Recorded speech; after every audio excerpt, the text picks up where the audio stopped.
Right, so I can see Yogender and Abhinay are in the class. Yeah, Yes. right. So welcome to the GMAT class, and I I would like to know how confident are you in GMAT verbal? I mean, it's just a very general question. You can answer generally.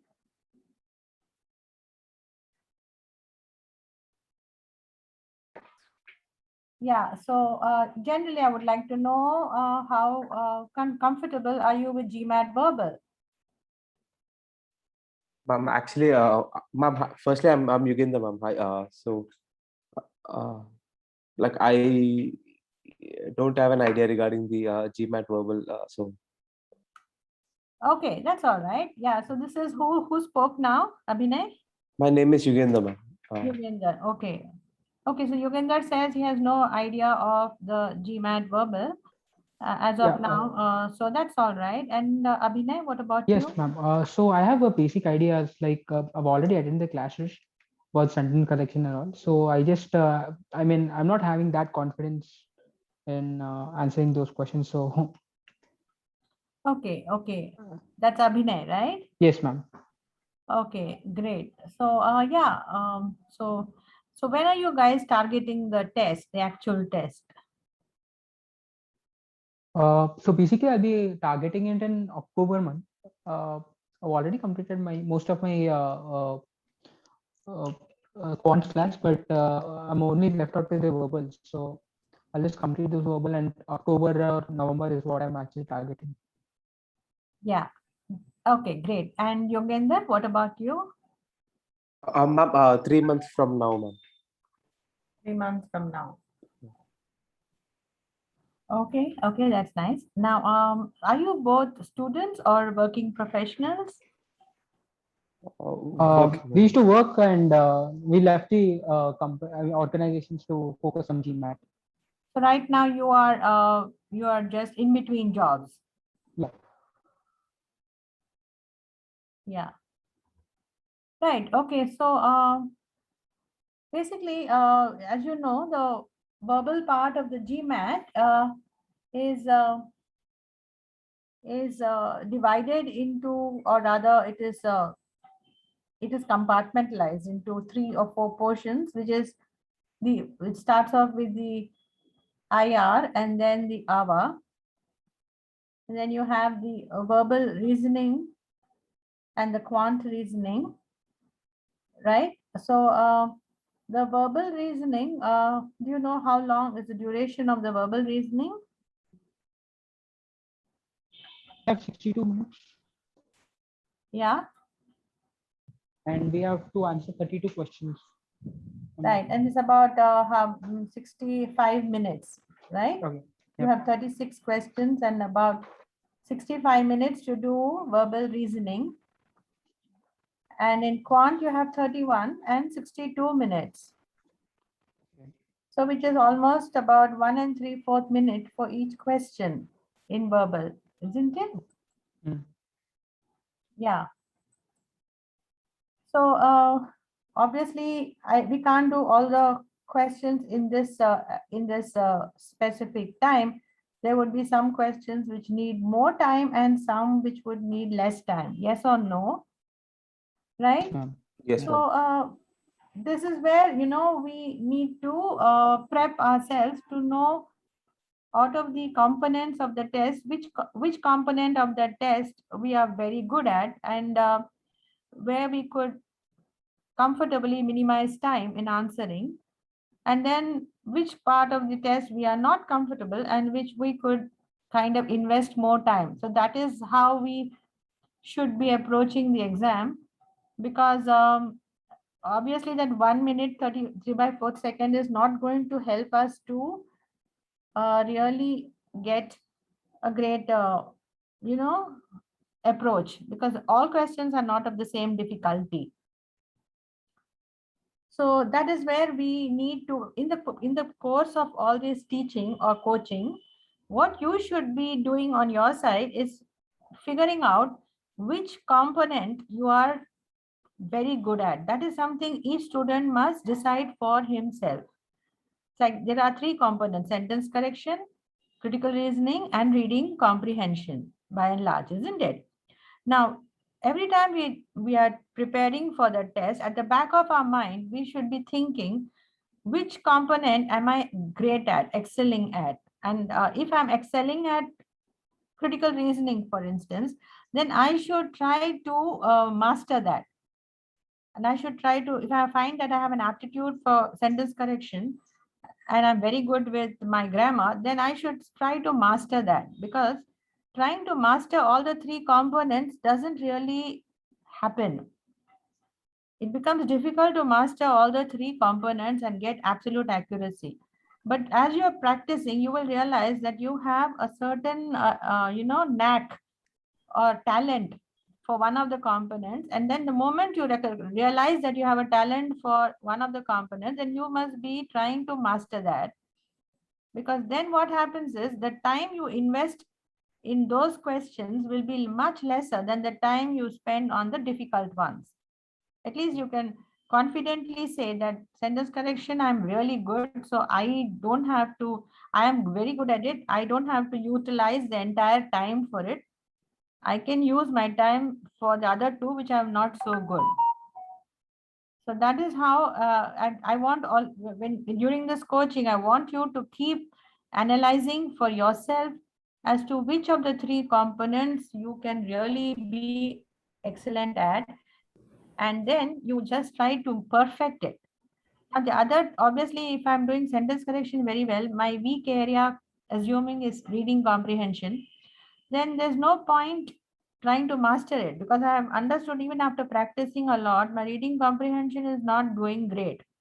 So I will try to at least, try and be average or above average in that, but I will try to be excellent in what I'm good at. I hope I'm making sense to you. Yes, ma'am. Yes, ma'am.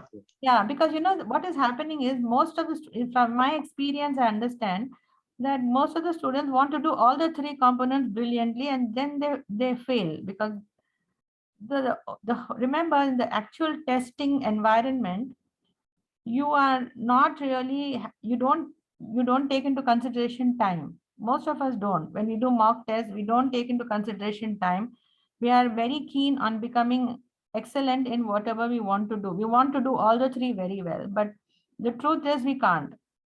So if we can, in the meantime, try to become excellent in one, not so excellent in the other two, and above average in the third one, or something like that, then we can successfully pace the test. Because, as you know, the most important thing on the GMAT is pacing. You understood, you come across this word pacing? No. Yes, ma'am. Yeah, so pacing the test is about giving the allotted time for the ability to complete the test successfully, because there is nothing more disheartening than leaving the test unanswered. I mean, even an average or even a below average student will feel very miserable if he comes out of the testing room saying that I have left questions unanswered. That is the most disillusioning and disheartening thing, isn't it? Leaving a test, leaving some questions unanswered is very, very sad. It hurts us. We want to complete the test at least, and we must. As you know, GMAT will penalize you if you leave questions unanswered, and the penalty for leaving a question unanswered is more than getting it wrong. We know that also. Yes or no? Yes, ma'am. So, right from your first day of coaching, what you should try to master is, you should try to master questions that you feel confident in, or components that you're good at. Try to master it and try to pace your test in the given available time. Never leave anything unanswered. If assuming you're stuck in a particular question, then just, mark some number there and move on. Don't fret over that question, and then thereby leave some very interesting questions that come later. As you know, the questions are all jumbled up. So it's not as if, the later questions will be tough or the earlier questions will be easy. That doesn't work like that. It is about adaptivity. So we don't know. Maybe as we go go on into the test, we may find that the later questions are suiting our psyche much better. Hence, we need to allot correct timing for the questions. And most importantly, we should know, by the time I have my last session with you, I will ask you this question once again. What is your favorite component, or what are you good at? And you should be able to give me a suitable and convincing reply. You should say, ma'am, I'm excellent at reading comprehension, or ma'am, I'm great at sentence correction, or ma'am, I'm too good in critical reasoning, but I can't do the rest. I want such an answer when I finish this course. Okay? Is it clear? Yes, ma'am. Yes, ma'am. Yeah, so let's work for that. Okay, so now let's start the coaching with sentence correction. Shall we? We'll begin now. And can you see my screen? You see this acing grammar on the Gmat. So you've been sent some handouts. Yes. Yes, ma'am.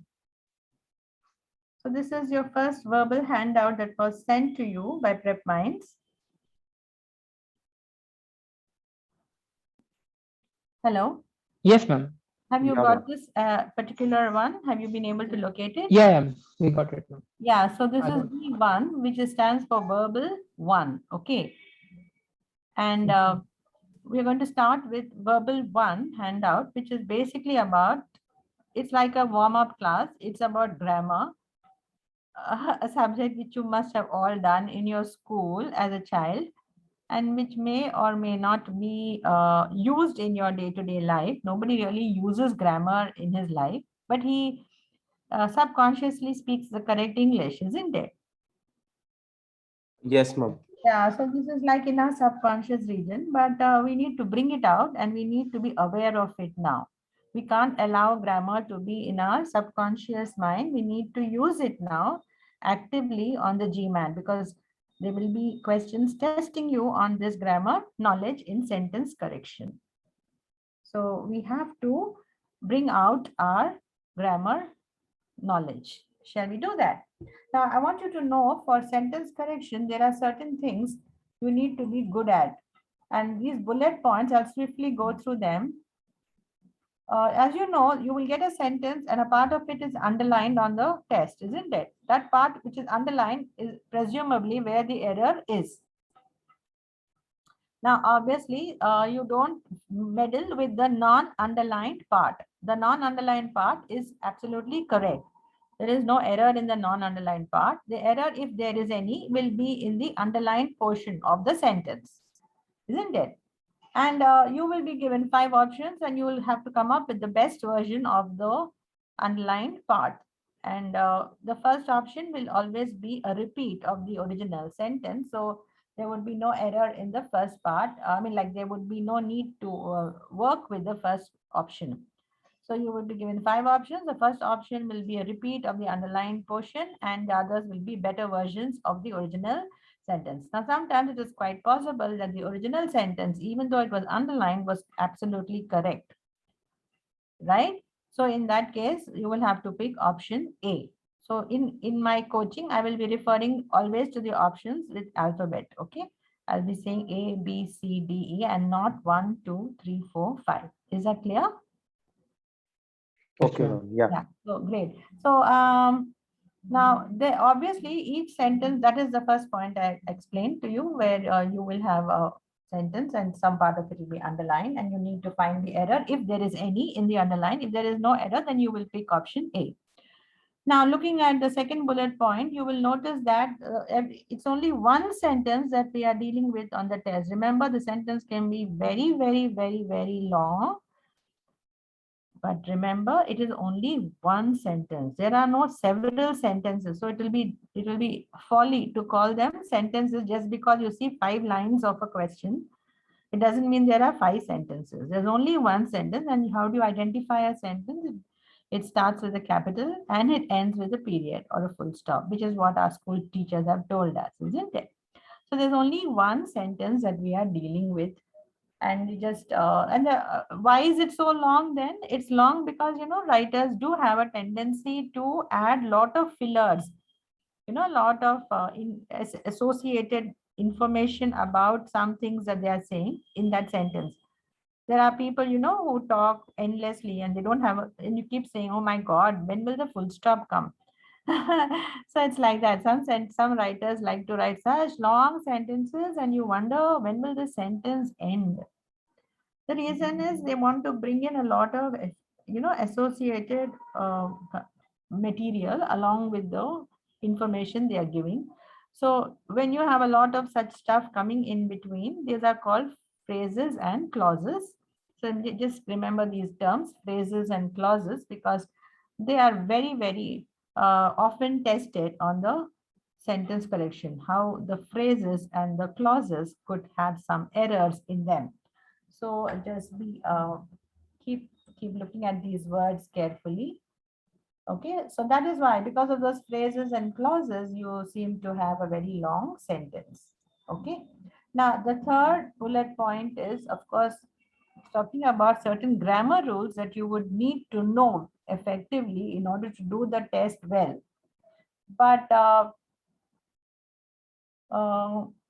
ideally, you should know your grammar very well. But fortunately, GMAT is not interested in your entire knowledge of the grammar book. I mean, they're not going to be so cruel to test you on all the possible rules in grammar, in English grammar. I mean, they're not going to do that. They're only interested in certain rules. And very soon I will share with you what are the rules they are really interested in. So that is a blessing indeed.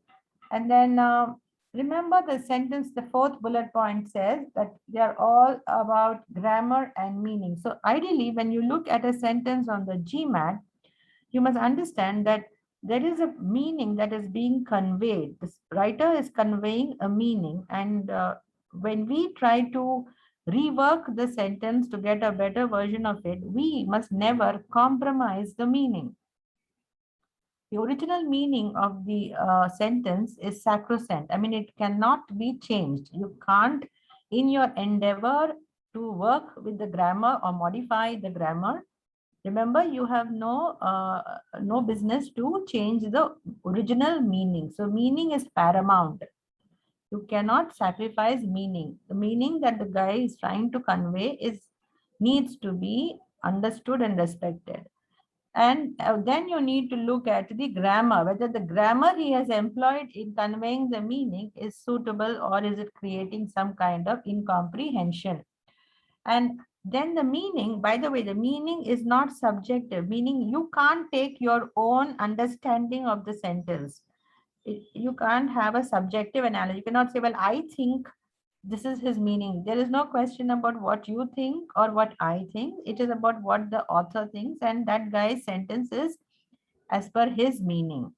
So we don't have to take any subjective analysis of it.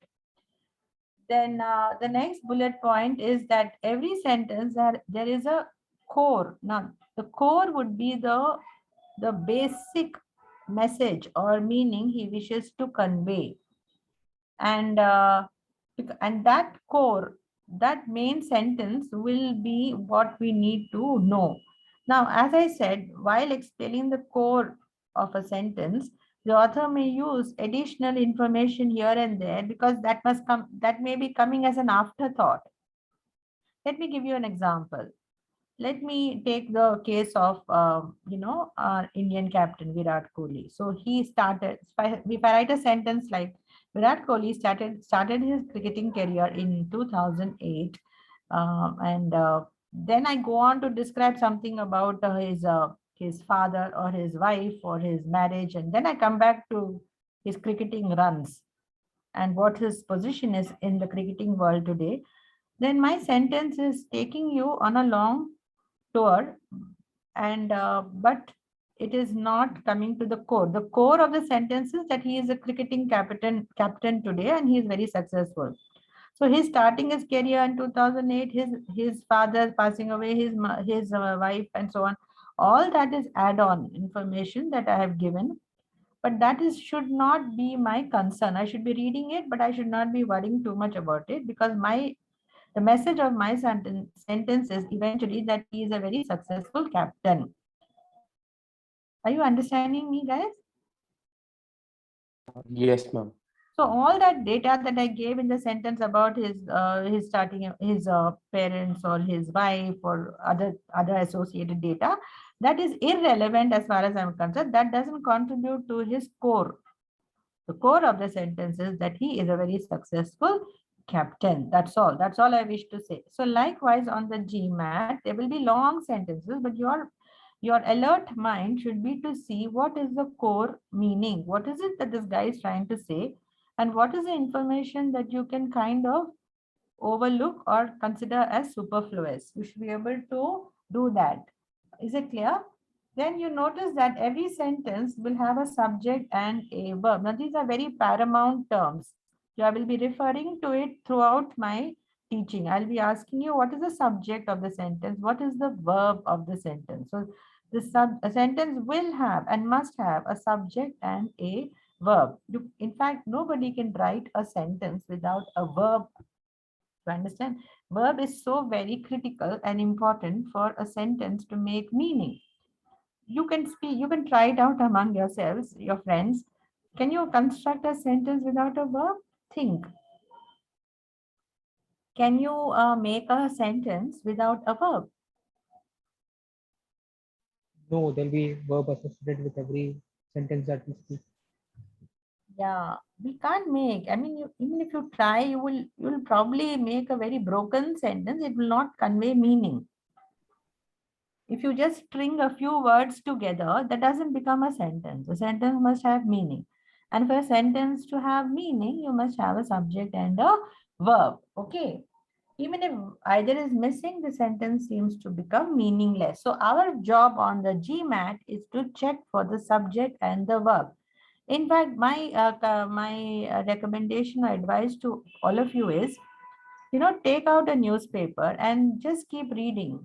We can do that even now. We can just take a sentence from the internet if you want. Okay, and just keep reading it, and there will be, and what you can do is you can just keep looking for the subject and the verb. And it's interesting because every sentence you read, you will be looking for subject and for verb, and slowly you will become good at spotting subjects and verbs. So you can do that for in your free time. Is it a good thing to do? Yeah, I think it will help you to spot subjects and verbs. Okay. Right, let's look at this sentence here. A sentence has to have a subject and a verb. That's what it says, right? Now let's take the given sentence. What is the subject and the verb in this sentence? In this sentence, what's the subject and the verb? Ma'am, which sentence? The one you highlighted? Ah,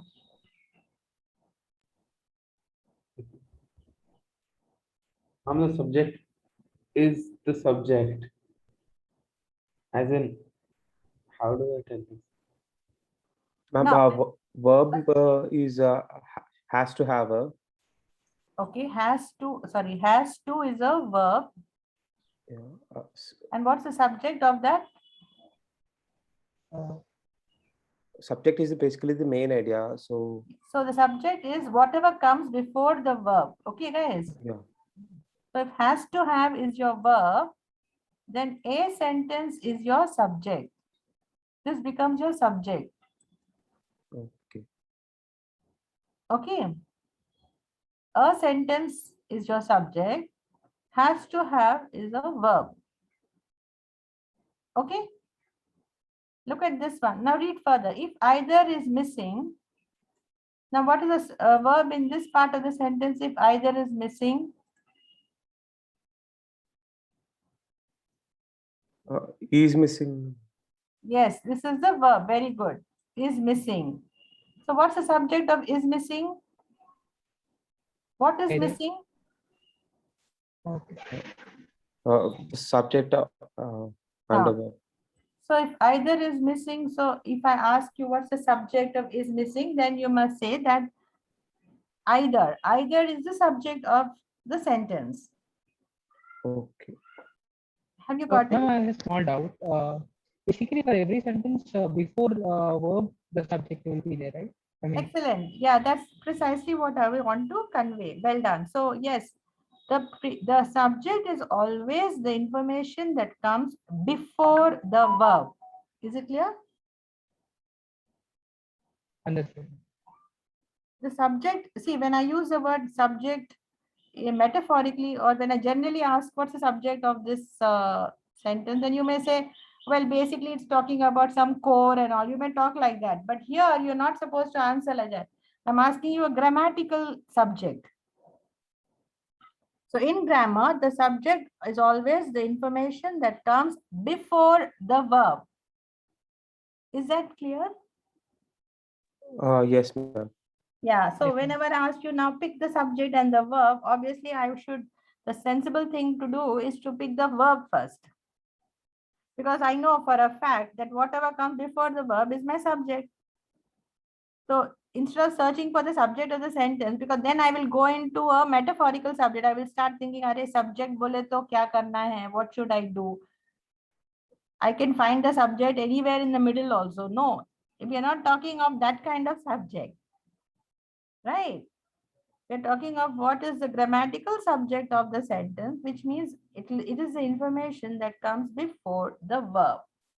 So the best thing to do is to find the verb first, and then whatever precedes the verb becomes the subject.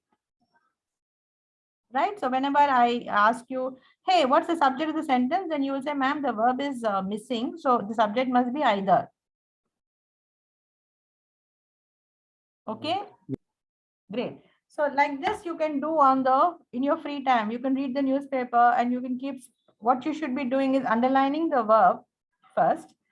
Because once you have spotted the verb, then spotting the subject becomes very easy, because the information before the verb is my subject and predicate. These are grammatical terms I'm using. I'm not asking subject in the normal sense of the term, which means topic or what is the content. I'm not asking in that manner. Kya subject? I'm not asking like that. I'm asking you the grammatical subject of the sentence, which means what is the information coming before the verb. Okay, guys? Okay, Yeah, now, yeah, so actually, you know what? I am not able to see the screen. How do I see the screen? See, like I'm sharing the screen with you, right?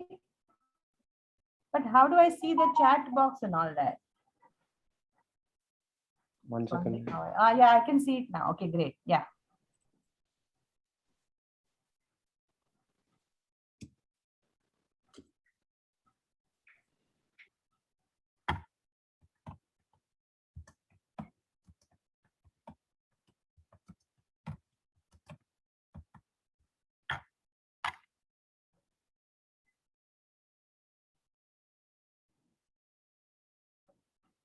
Yeah, so can you read my chat now?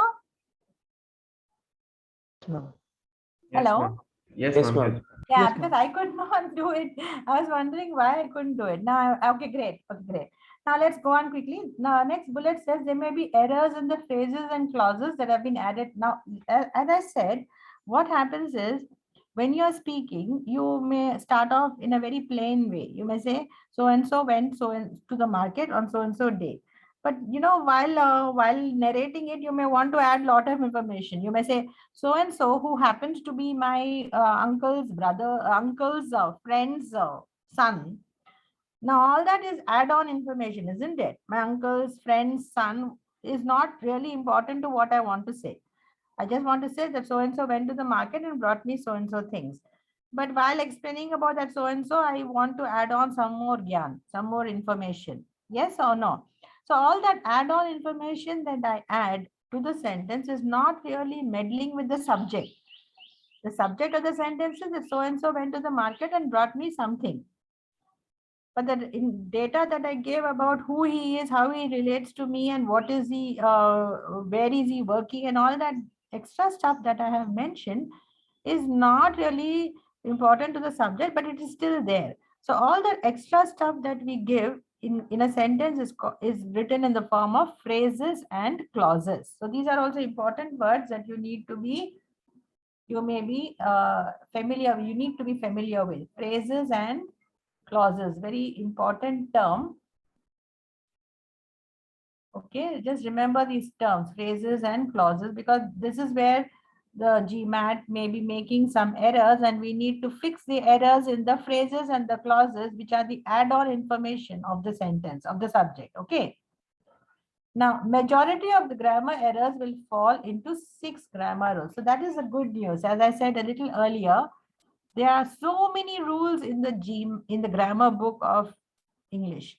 If you go to the old school and go back to Ren and Martin and all the grammar authors of the past, you will say, oh my God, there are so many rules tested. And do I need to know all of them? And when will I know? And when will I master? And what will happen to me? And will I pass the exam? All that stuff you don't have to worry, because there are only 20 rules on the GMAT sentence correction, out of which 6 are very paramount. And most of the other rules are, subheadings of these 6 main rules. So that is a consolation and a blessing. So if I'm very good at these 6 broad headings of grammar, which I will be discussing later, then I can pretty much do very well on the test. So maybe I need to know in all about 20 to 25 rules. And I don't have to read up the entire grammar book. So that is definitely a blessing. And GMAT is forever focusing on these rules. Now, when you get a difficult question on the GMAT, remember that it's not that the question is including or involving a grammar rule that you did not know. Never. That has never happened on the GMAT. GMAT has never tested a strange rule or a rule that is, very local. Like, for example, Americans may have one way of speaking English, or the British may have another way, and they may find they don't give so much importance to certain things, and it is that particular point that is being tested. No, they don't do that. GMAT will never test grammar according to the region or the fluency or the usage in some countries. It is very broad and general. So it definitely treats with the rules that are known to the whole world, English speaking world. So that is a very important point to note. And therefore, if the question is tough, when you come out and say, oh my God, the question was so tough, it didn't make sense to me. Clearly, you may be thinking that a new grammar rule, a rule that you have never understood or learned, has been tested. No, let me clarify. No rule that is not learned or testified or understood by the student has ever been tested on the GMAT. All the rules are rules that are familiar to us, and they are only things that we have not understood. That's all. So that is very good.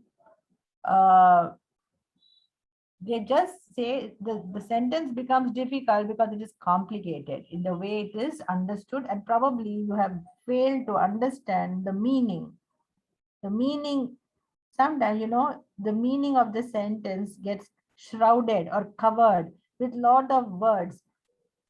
So we fail to capture the meaning. Now that is possible because we are all not native speakers of the English language. We don't speak the language in our daily lives as much as they do. They breathe English, they speak English, they live English. It's their tongue. Now, as a result, we may not capture the meaning. And when we don't capture the meaning of the sentence seems to look faulty or grammatically incorrect. And that's how we come out of the test saying, "Arey, grammar में कुछ नया सिखाया, कुछ नया बताया, we don't know these rules." It's not true. Nothing new has come. It's just that we failed to understand the meaning of the sentence. So you see how meaning and grammar are so interlinked. It is not that I know my grammar, so I can do any question. No, along with my grammar, I should be able to grasp the meaning of the sentence. That is so very, very, very important. Now, when we start eliminating the options, obviously we need to have a sequence. So we give so you may ask the obvious next question that comes in your mind. I know what comes in your mind now. You'll say, "Ma'am, you're saying meaning is important, grammar is important, and how to manage, ma'am?" So just remember that meaning in this list is coming second. So priority must be given to grammar. 99% of the time is if the grammar is understood and sorted, then the meaning also automatically falls into place. So I would give, my approach would be to focus on grammar first, meaning second, and finally give importance to style. So some people may say, but ma'am, there's a very funny style of writing this sentence has. It starts off with a phrase, then it follows with a core, and then has a verb at the end. What do we do, ma'am? So that is something we can figure out later. We don't have to, because that is not, if we start wondering about style, then we fail to understand the grammar. And we remember we have only 1 minute and how many seconds? 3/4, isn't it? 1 and 3/4 time for each question. One and 3/4 minute. If we want to do 36 questions in 65 minutes, we have 1 minute, 3/4 of a time, which is very less. So if I'm going to wonder now, मेरे को क्या करना है, what should I do? Should I worry about the meaning? Should I worry about the grammar or what the style? I would say just focus on the grammar and the meaning will fall into place. And the style is least are concerned. Don't be, sometimes, students who are academically very strong in English, they even do badly on the test because they are very amused or they are very, perturbed, disturbed by the sentence construction, the style of the sentence. For example, sometimes they use a poetic style. Into the valley of death rode the 600. That is a very poetic way of saying the 600 soldiers rode into the valley of death. If you write it like that, it's very clear. But if I say into the valley of death rode the 600, then I start wondering what is this? It's starting with into. How can a sentence start with into and all? So why do I worry how it starts? None of my business. Let it start however it starts. Let me just worry about the grammar. So just be concerned about grammar. That's my point. And then the meaning, of course, sometimes you may say, ma'am, the grammar and all is perfect. The meaning is not clear. Well, there may be some 2-3 options out of the 5 which may address the meaning. Then we should start shifting our focus from the grammar to the meaning. But at least 3 options we will successfully able to eliminate on the basis of grammar errors. So the moral of the story is to know your grammar well. Okay, clear? Yes, Yeah. ma'am. Yes, ma'am. Yeah, and then of course, let's now. So now these are the points I thought I wanted to go through with you, because these are very important points for the simple reason I'll be referring to them throughout my coaching. I'll be constantly asking you, is it a meaning-based question or is there a style problem here or grammar? And then I'll ask you, what's the subject, what's the verb? And I'll be asking you, what is there any phrase here? And if the phrase is has an error and so on. So I want you to be familiar with this terminology. Okay. Now let's look at the following sentences of how there can be information given which is deviating or moving away from the core. I'll show you how sentences which are having a core and which are having add-on information which seems to distract you from the core. Shall we do that? Okay. So let's Yes, look at sentence 1. Abhinay, can you read sentence 1? Seafood School first opened its door in 1989. Right. So if I were to ask you what's the subject, what would you say? The seafood. The seafood school completely, isn't Yeah, it? yes. And what would be the verb? First opened. Opened Open. will be the verb. Isn't it? Yeah. Yeah. Now, what is the add-on information? Add-on information is the year in which it opened. The door. Some basically year in which the store opened. Yeah, 1989. this is kind of very good. Very good, both of you. So this is your add-on, which is not so important to the meaning of the sentence. Isn't it? Even if I didn't have it, the sentence would be perfectly fine. So this information, which is like an add-on, is called a phrase. So in 1989 is your phrase. Okay. It is just an add-on. It's called a phrase. All right. And let's take the next sentence. So let's look at the next one. Read this next sentence again. Now, Yugender. Yes, ma'am. So the seafood school located at the fish market first opened its door in 1989. Okay, so which is the subject? The seafood school, right? Yes, And ma'am. first open its doors is your verb. Verb. First open. Oh, I'm sorry, just open. Open. Now, all this located at the fish market. So, who cares where it was located? Whether it was at the fish market or whether it was in the washerman's market, we don't care. It's all add on. Yes, ma'am. And then in 1989 is also extra data. So, all these will become your phrases. Located at the fish market in 1989. These would become your phrases. The subject will be seafood school and the verb will be open. Let's take another one. Ma'am, I have a small doubt, ma'am. Yeah. But as of this, the verb should come. I mean, the subject should come before the verb, right? So in the second sentence, the information which is given, like located in this fish market. Pardon? Yeah, so located is not a, what is located? It's a, Information, no, ma'am. It's not a verb. it's a descriptive word. It is telling you how the school is established or where it is. It is more describing rather than telling you about an action. So this word located is an interesting word. It looks like a verb. Yes or no? Yes. When I say it is located, high-tech city, or it is located, or if I say Shilpa, what is that? Shilpa Kendra visit. What is it called? Shilpa Ramam.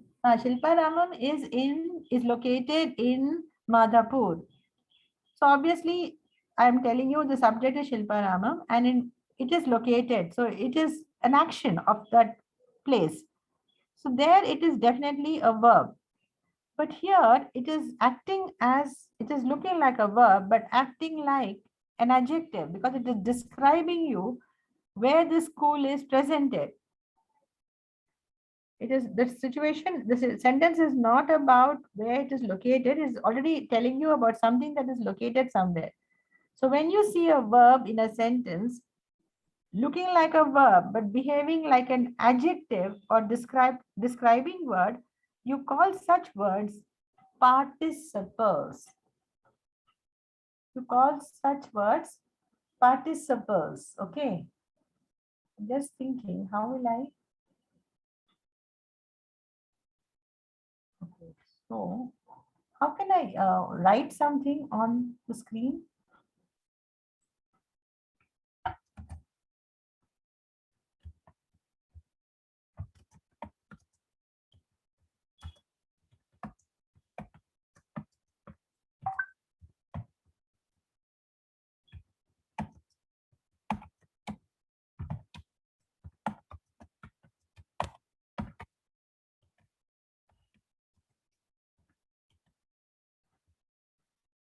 Are you able to read that, guys? Yes, ma'am. Verbs that look like verbs. They look like verbs, no doubt, but they're not behaving like verbs. What is a verb supposed to do? It is supposed to show action, right? But here it is not showing the action of three-word school. It is instead telling you, it is describing it.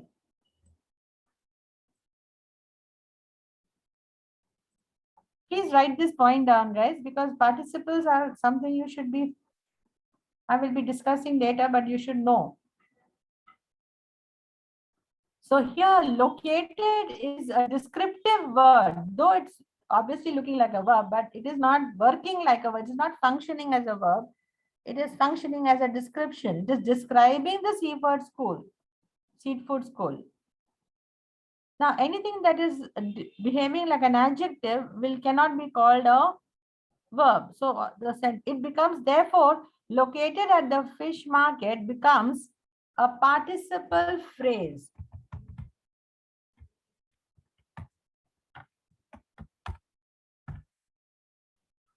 Is that clear? Yes, ma'am. Yes, ma'am. Now, basically, guys, I want you to understand. Let me write down the definition of a phrase. Okay.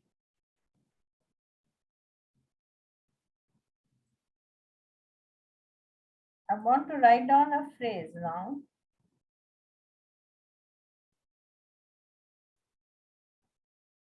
Ma'am, earlier you have mentioned phrases and clauses, right? Can you please tell us the difference as well?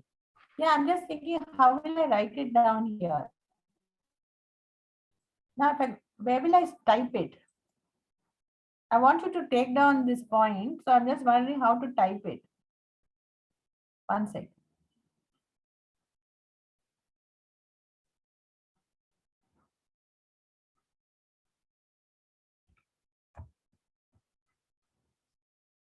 Right, now please take down, guys, a phrase. Take down the definition. Phrase is a group of words that do not have a subject or a verb. Can you see that? Hence, they are meaningless. They gain meaning only when added to the core.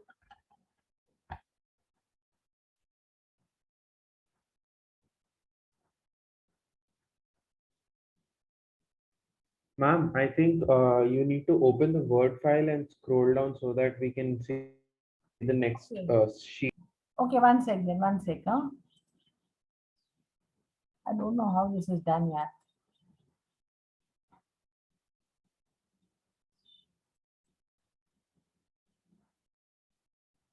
Want me to open the file, is it? The Word file, ma'am, the file that you're sharing, Uh-huh. we need to open that and I guess we need to scroll down. I myself am not familiar with the UI of Zoom, but that is how it works in Gmeet. Uh-huh. So I need to go to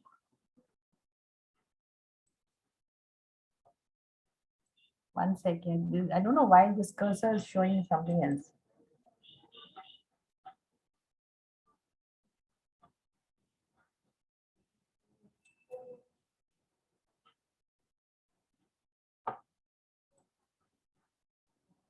Okay, at least in the meantime, you just write down what I've asked you to write down. Phrase is a group of words that do not have a subject or a verb. Okay.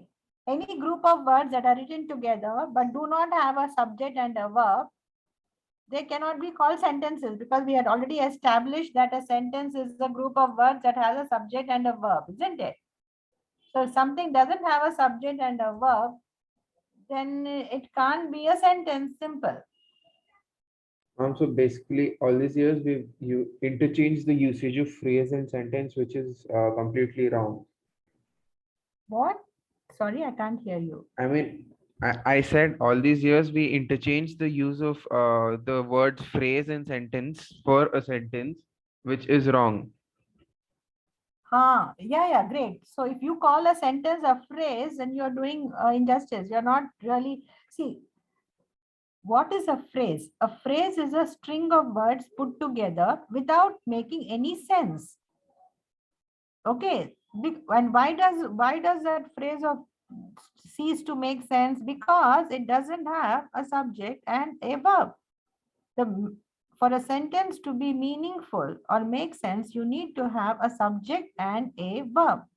So any information which is placed in the sentence without having its own subject and its own verb will cease to be making sense, and it will therefore become a phrase. Now, why do we use a phrase then? We use it to give add-on information to the already existing subject or verb of the sentence. And that is why the phrase becomes meaningful, because it is added on to the subject of the sentence. Is it clear? Is that clear, guys? Yes, ma'am. Yes, ma'am. Yeah. So now what has happened is it's got stuck. I can't even move it.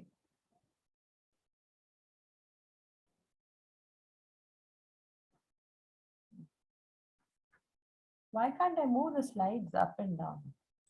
Oh, yeah, great. Okay, great. So that is a phrase, okay? Now, what is a clause? My next question is, what is a clause, isn't it? So for a clause, you need to have a clause is a group of words that will have a subject and a verb.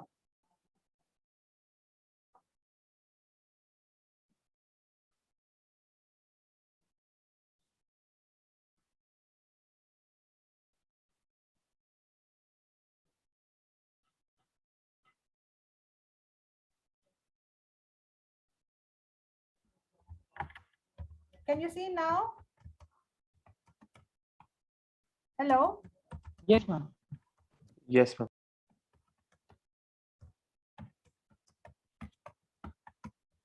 Now it's getting a little more complicated. You see, phrase was a group of words that does not have a subject and a verb, whereas a clause is a group of words that has a subject and a verb.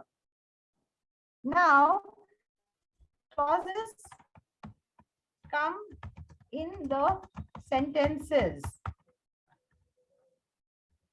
You see, though there are clauses now, please understand, you may immediately ask now, ma'am, if the clause has a subject and a verb, then why don't we call the clause a sentence? Isn't that the question that's come in your mind? Yeah. So the clauses can come in a sentence, but they cannot be called sentences. They are independent points given in the sentence. So let's give an example of a clause. Although played well, he did not win the trophy. Now in this sentence, how many words do you see in this sentence? Although he played well, he did not win the trophy. Can you tell me how many verbs can you find in the sentence? Yugender? Abhinay? Yes, ma'am. Yeah. Played So well. played well and did not. Only Yeah. played is a verb. Very good. And what else? Ma'am, what about win, ma'am? Win What? the trophy. Well. Win. This Win. well, you need well. Yeah, win, ma'am. Win. W-I-N.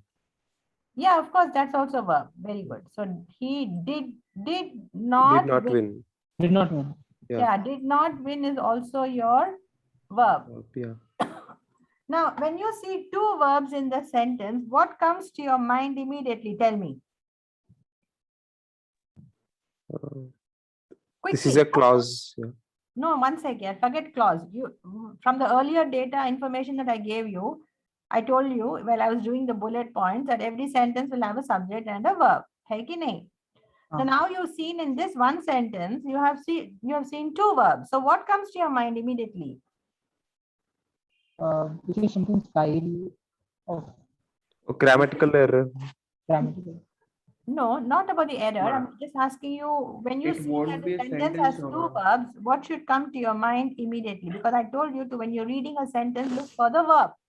Ma'am, so I think it shouldn't be called a sentence but a phrase because it has verbs but has no subject. You're jumping the point. You're going too far ahead. Just what did we do? We said when we look at a sentence, we need to first spot the verb. Yes or no? Which we have done. We have spotted the verb. After And the then subject. we said that whatever information comes before the verb is your subject. Yeah. So that my question to you now is, since you see two verbs here, what is your immediate understanding? There are two Subjects. Two subjects. excellent. Yeah. If I see two verbs, I have Okay, two yes, ma'am. subjects. If I see 10 verbs, I'll have 10 subjects. Simple logic. Okay. If you read Thomas Hardy, he's a great writer, novelist. His sentences start from the beginning of the chapter and end at the middle of the page. One sentence is that long. It starts at the beginning and the ending comes of that one sentence is somewhere in the middle of the page. Imagine that whole thing is one sentence. It is not several sentences. It is one sentence. And what is the definition of a sentence? A sentence is a group of words that starts with a capital letter and ends with a full stop, isn't it? So this also is only one sentence. It is not two sentences because it's only one full stop. Did you understand me? But even though it Yes, is ma'am. only one sentence, it has two verbs and therefore it has two subjects. Yes, ma'am. Great. So this is what I mean by spotting verbs and subjects. If you remember, I said that at the beginning of the class, learn to spot the verb and spot its associated subject, because this is so very critical for the GMAT sentence correction. If I know how many subjects there are in the sentence and likewise the number of verbs, then I will know how many phrases and clauses. So now we have understood the definition of the phrase. What did we say? A phrase is a group of words that does not have a subject or a verb. Whereas here now we've seen that this has a subject. Now what is the subject for played? What is the subject for played? He, ma'am. He. Very good. And what is the subject for did not? Same. He. Excellent. So now we have he is a subject for both. Now if this has, so let's look at the comma, which is differentiating the first part of the sentence with the second part. Okay. Because there are so many subjects and verbs, or there is a need for commas. See, commas are not just used for fashion. Commas are to differentiate phrases and clauses from the core. You understand? So now that I have a comma, I'm able to understand that one part of the sentence is different from the other part of the sentence. So let us take that first part of the sentence and let us see, since it has a subject and a verb, what do you think I will call that part of the sentence? Shall I call that a sentence and another sentence? Shall I say, yahan to do sentences hai, madam? Shall I say that? Can I say there are two sentences here? No. Yeah, I cannot. But I need to give it a name, isn't it? So I will call that first part of the sentence a clause and the second part of the sentence the second clause. Okay. Yes, ma'am. So now we understood clauses. Clauses are a group of words that have a subject and a verb, and clauses can arrive in the sentence. So yahan dekha hai, so we have seen two clauses. Although he played well is one clause. He did not win the trophy is the second clause. Yes or no? Yes, ma'am. Yes, ma'am. Yeah. Now I'll give you another sentence. I'm just showing you.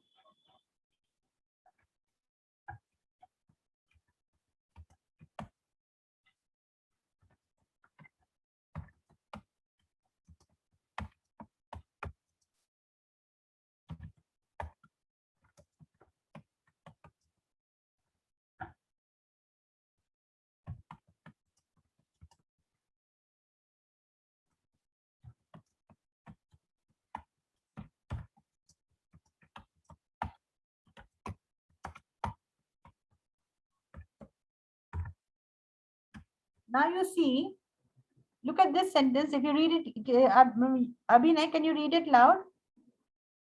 Although he played well and was greatly cheered by the spectators, he did not win the trophy. Again, my question to you is to pick the subject and the verb. So how many verbs do you find here? He played well. Played well is one. Yeah. And the other one? Uh, did not win. Cheered by. And Cheered. do you see any more verbs? Cheered by, ma'am. Cheered Very by. good. Cheered. Was cheered. Yes, ma'am. Played is one verb. Was cheered is the other one. And what is the third one? Did not win. Was. Yeah, so there is played well and there is, okay. There was played well, greatly cheered and did not win. Yes, ma'am. So now you tell me how many clauses are there? When you see three verbs, what can you think? Three clauses. Three clauses and Three we will have three clauses. subjects. Yeah. Three verbs, three subjects and three clauses. Yes or no? Yes, ma'am. So that is my job. That is why it is so important to keep spotting verbs in a sentence. The moment you spot the verb, then the information that comes before it becomes the subject. Once I know my verb and my subject, I can identify the number of clauses. Ma'am, so always subject and verb are in the ratio of 1:1, right? Yeah, but sometimes the subject can be a very long sentence itself. Huh, One but should not confuse. It may be no, one no. is to one, but there'll be a lot of information that comes Uh-huh. in between. Let me give you an example of how a subject can be difficult to identify. So, for example,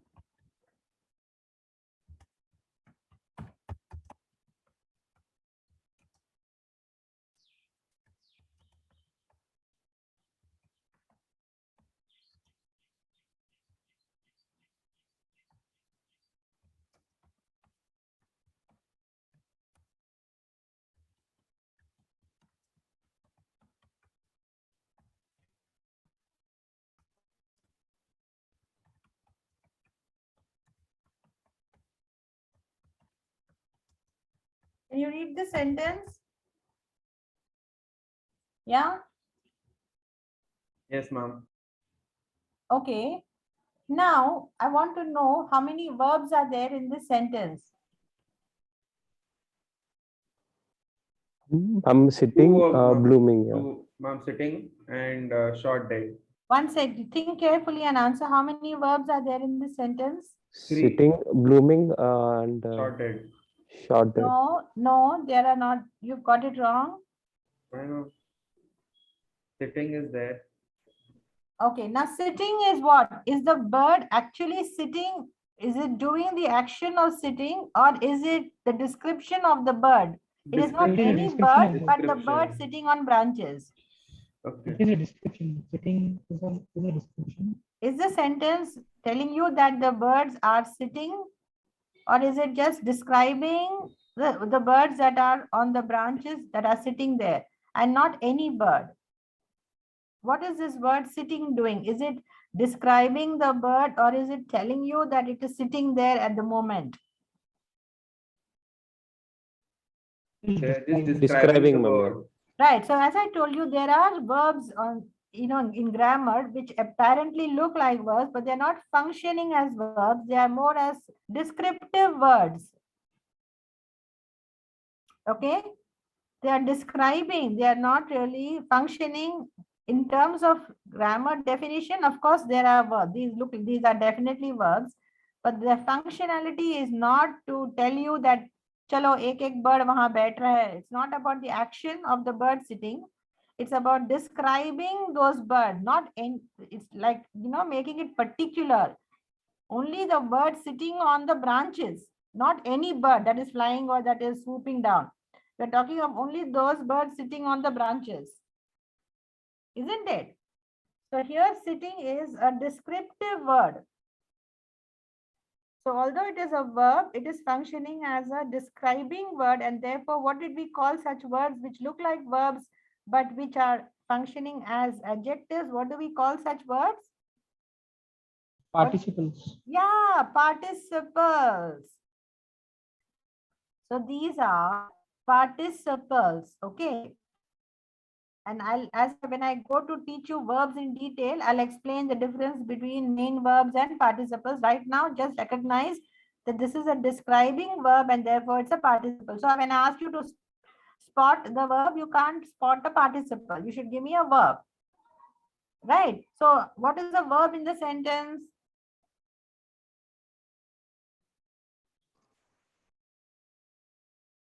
What's the verb?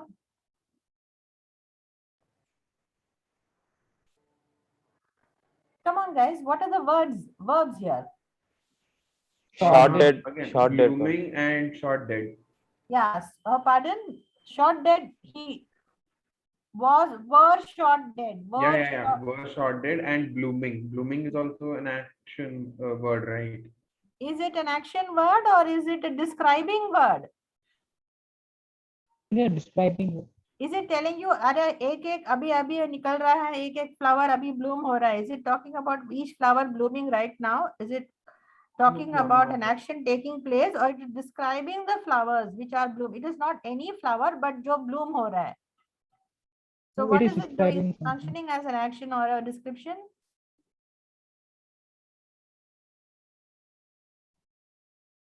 What is it doing? Is it functioning as an action of a flower blooming, or is it describing the flower?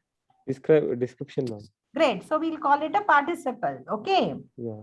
So what is the other verb now? Shot dead by Only shot dead? Only word shot dead is your verb? There is one more verb. Can you spot the other one, guys?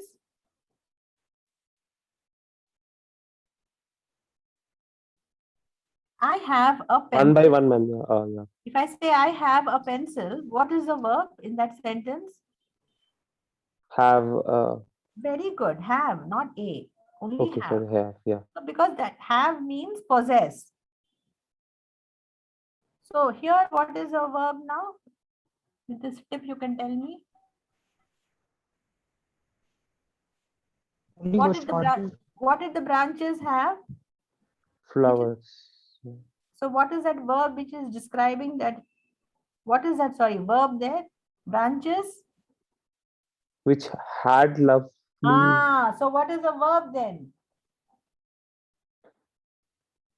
What is that verb which Which is had indicating possession? Had, ma'am. So Had. had is your verb, boss. Had is a verb. Were short is a second verb. Yes, ma'am. Okay, okay, guys. Abhinay, you got it? Yes, ma'am. Now the two verbs in the sentence are had, and the other one is and were short. Now the moment I've spotted the verbs, I know I must have two subjects. Okay. Now what's the subject for had? Branches. Subject for had is? Branches. Yeah, Branches, ma'am. branches, because the birds did not have blooming flowers, no? Did you see the? You're right, Yugender. The subject for had is birds. Sorry, Yeah. branches. Yes, ma'am. Now, what is the subject for were short? Flowers. Blooming flowers. Flowers were short dead. Yeah. Yeah. How can the flower be short dead? What is the subject for were short? See, now you see how tricky it's becoming. We have understood that once we spot the verbs, the information that comes before it is my subject.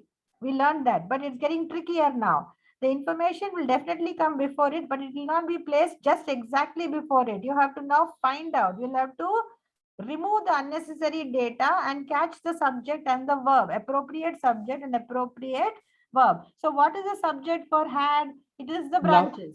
Yeah. What is the subject for were short? Blooming flowers. How can the blooming flowers be short dead, man? Going by the meaning or going by the grammar here? Birds, ma'am.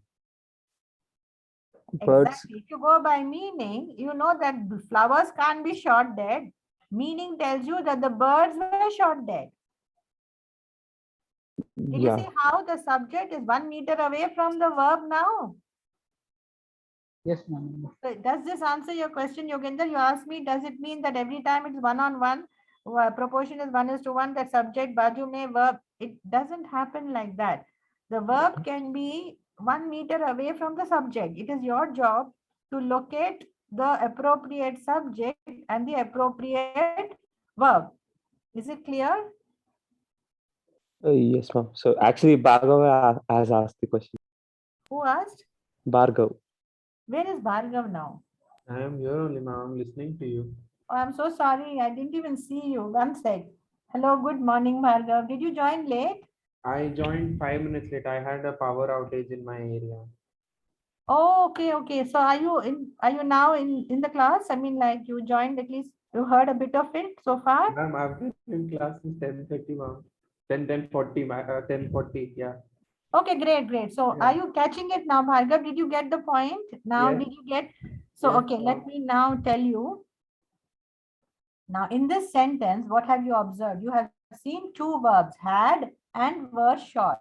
And we have learned that subjects come before the verb. But we also have now learned a new thing, that the subject need not be necessarily just before the verb. it could be a little distance away. And therefore, it is our job to recognize the appropriate subject and the appropriate verb. Now, the subject for had is which. Ideally, this is your subject, which. And this which refers to the branches.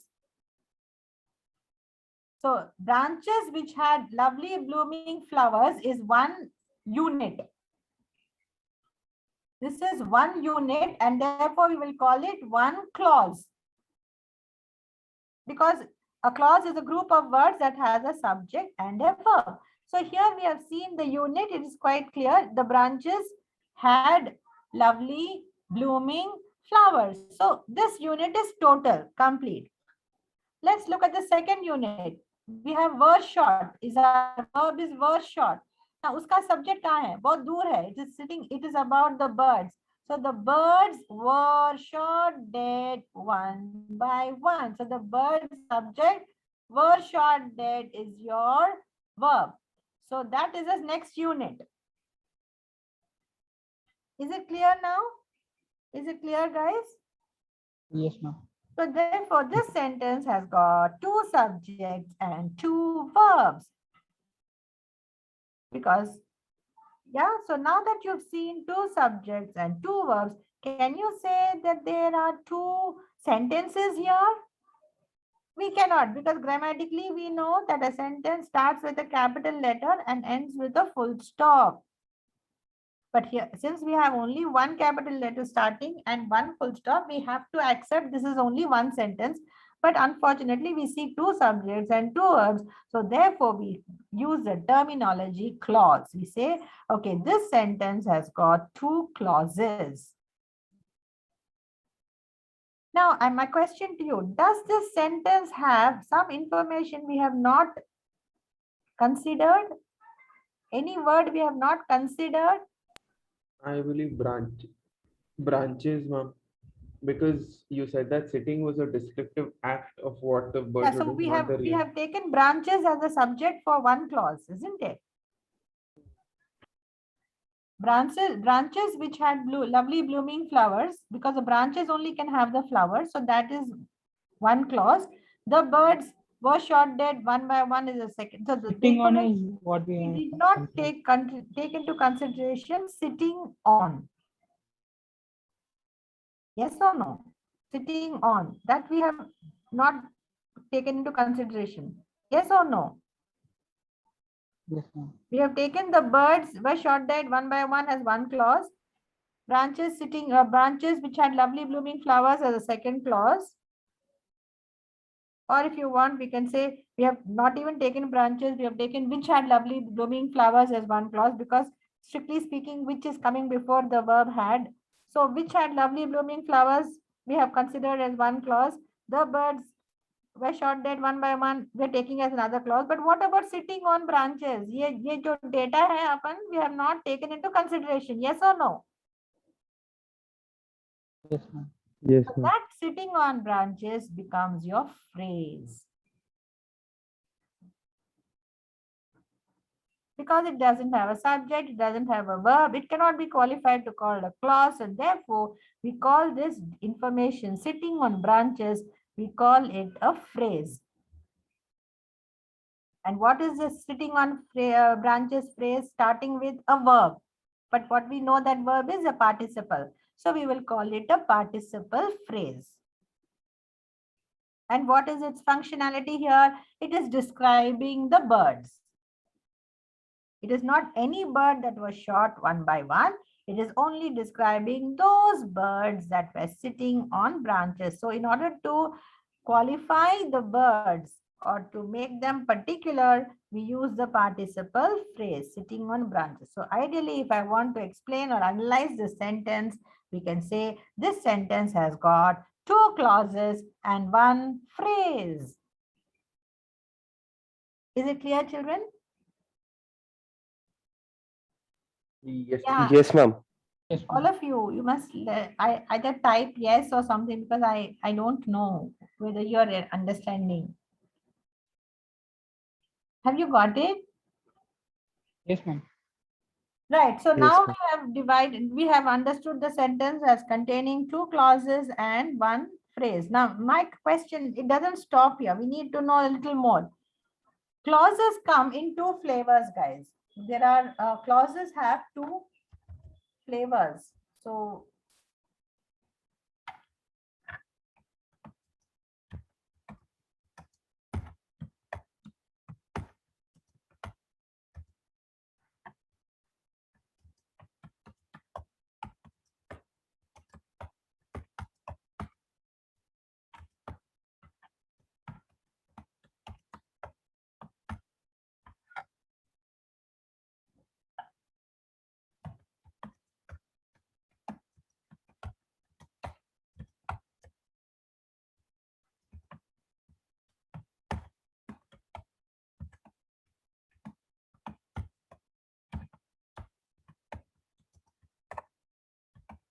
okay, so can you see what I wrote? See, clauses have 2 points to remember. They come in two flavors. One is called main clause and the other is called subordinate clause. Some books, like if you read Manhattan or if you read Kaplan or if you're reading some other kind of books, like obviously you'll be referring to many books. Then some of those books will refer to subordinate clause as dependent clause. It doesn't matter. Both mean the same. Okay, guys.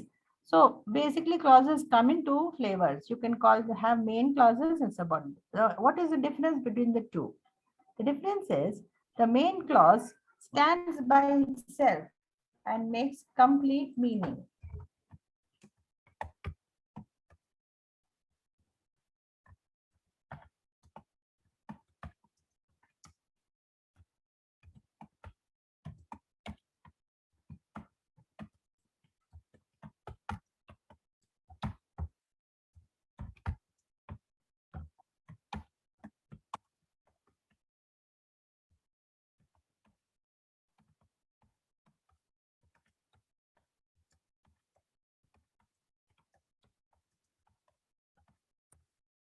Okay, so the main clause can stand by itself and convey complete meaning. Let's go back to this sentence now, and you tell me, guys, which sentence, which clause, you have created two clauses, which clause in this sentence can stand by itself and convey complete meaning, and which clause depends on the main for conveying complete meaning. Can you do that for me? Which part of the sentence stands by itself?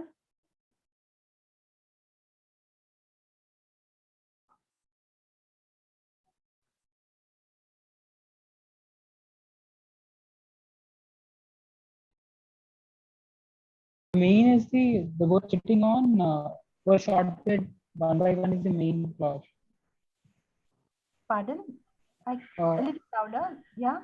The birds sitting on branches were shorted one by one. The first sentence and the last is the main clause. Okay, the first part of the sentence and the last part you can combine and call it main, you're saying. Very good. Yes, Who's that? Who said that? Abhinay, ma'am.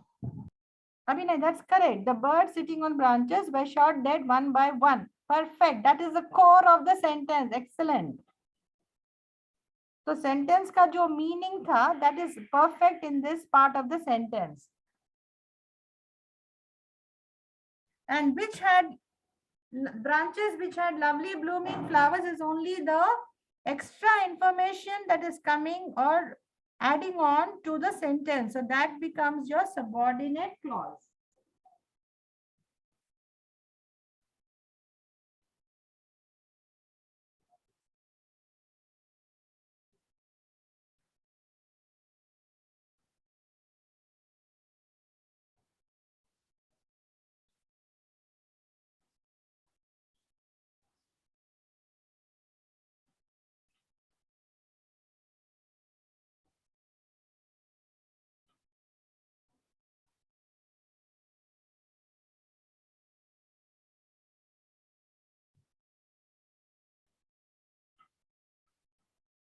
Hello, I'm sorry, I had to attend to the door.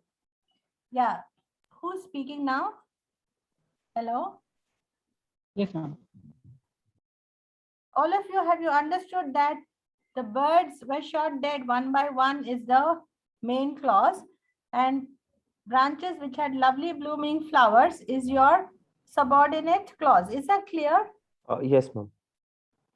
Great. So this is how we have clauses, phrases in a sentence. And as the Gmat gets tougher and tougher, we will notice that they love to include several phrases and clauses. And the error that they want us to pick will be that the phrases and clauses will not be placed next to the subjects they're supposed to describe. So sometimes the phrase may go 1 mile away from the noun it is supposed to describe. And that is the error. So you need to take the phrase and place it next to the noun it is modifying. That is how they test you on the Gmat. Is it clear, guys? Yes, ma'am. So now we'll go back to our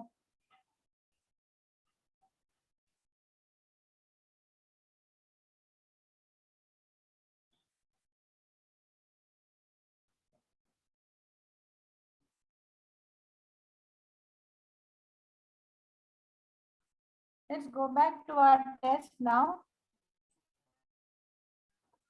Okay, guys, 1 sec. Oh, why this is, how do I stop this?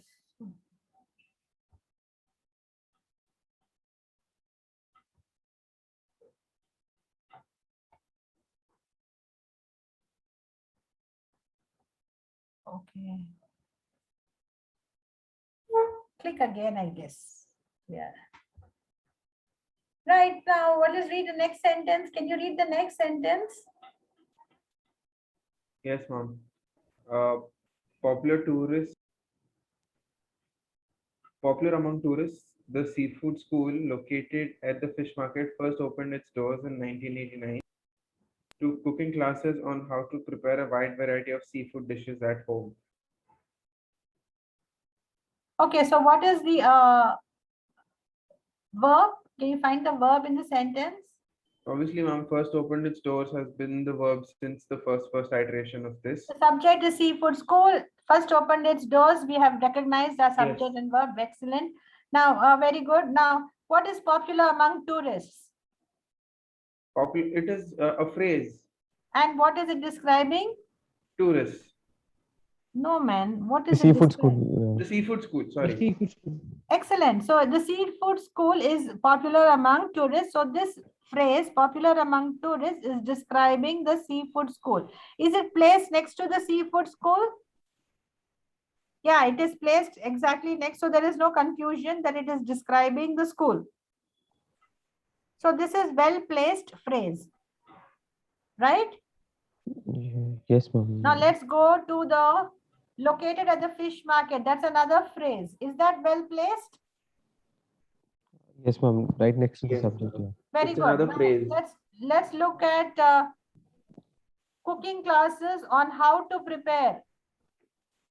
Now, on how to prepare a wide variety of seafood dishes.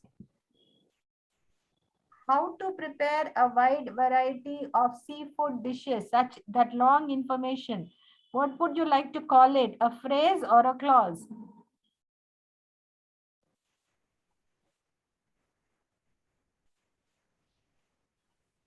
Uh,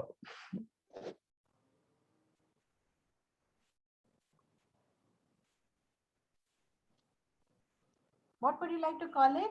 ma'am, phrase. Okay, very good. So why would we call it a phrase? Well, it's just an additional information, ma'am. You can see, guys, even clauses can be add-on information, right? So how do I know if I want to call something phrase? What is my trick? What is my testing parameter? Ma'am, if we separate that sentence, it doesn't have any. That could be one way of looking at Meaning. grammatically. How do I recognize a phrase? What is the remembrance for a phrase? A phrase will not have a, what's the definition of a phrase? It will not Phrase have, will have a subject or a verb. it will not have. Yes, ma'am. Phrase will not have a subject or a verb, isn't Okay. it? So Yes, ma'am. let's read how to prepare a wide variety. Does it have a subject?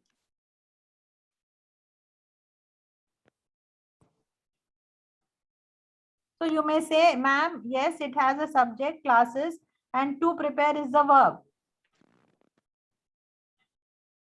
Or how is the subject, madam? You can say, how is the subject and to prepare is the verb. You can give me that answer, isn't it?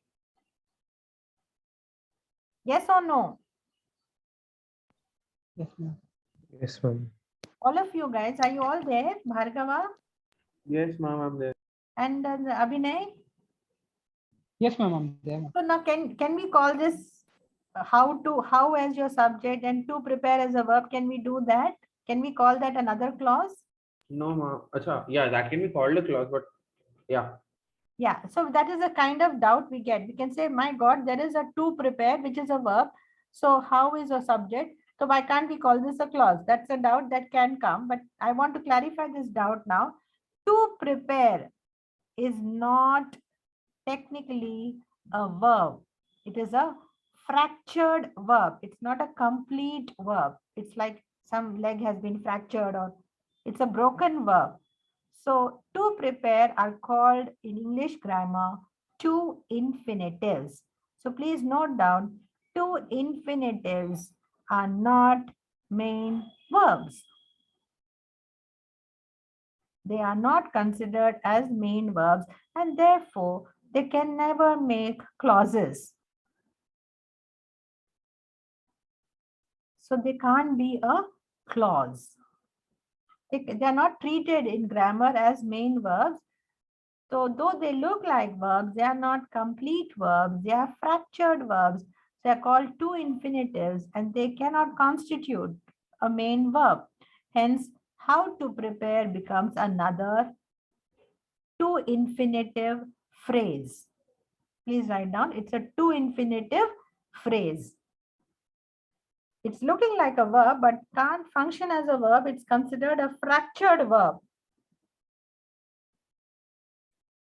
Okay, guys, is that clear? So there are only phrases here. There are no clauses. The seafood school first opened its doors in 1989 is the core sentence. Located at the fish market, one phrase. To provide cooking classes on how to prepare a wide variety of, ये सब जो है ये सिर्फ phrases है. And the core is the seafood school first opened its doors in 1989. This is what I was trying to tell you, that enough sentence like that. Virat Kohli is the successful captain today. In between, I may talk about his father, I may talk about his other innings, I may talk about when he started his career, whom he married. All that is irrelevant add-on phrases. The main meaning of the sentence is that Virat Kohli is a successful captain. That's all. You must try to, that is what Gmat is wanting us to do, to be able to separate the unnecessary phrases from the core sentence. That is what we were doing here. Okay, guys, is it clear? Yes, Why ma'am. I'm not able to Yes, get rid ma'am. of Yes, this ma'am. eraser. Okay, next sentence. Who will read the next sentence?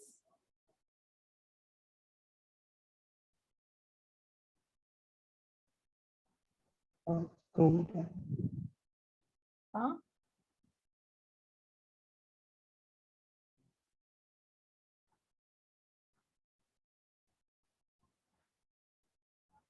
Who is reading the next sentence now?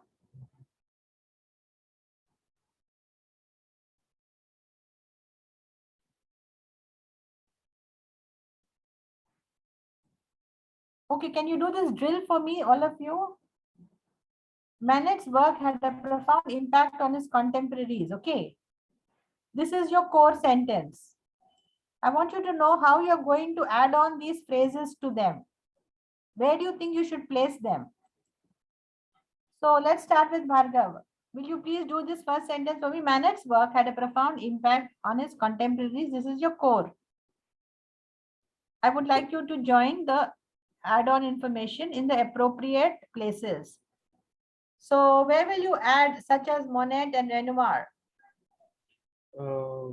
Man's work was a profound impact on his contemporaries. After contemporaries, we'll have sentence A, ma'am. And then we'll have including famous impressionists. Where will you place including famous? after such as Monet and Renoir. So the Can whole we place sentence it before, ma'am? Before managed, can you please sentence B, including famous impressionists, managed work had a profound impact on its contemporaries then, such as Monet and Renoir. Now, let's understand that option A and B are phrases and we need to place them next to the nouns they are modifying, they are describing. So such as Monet and Renoir is describing or modifying what? The work or the contemporaries?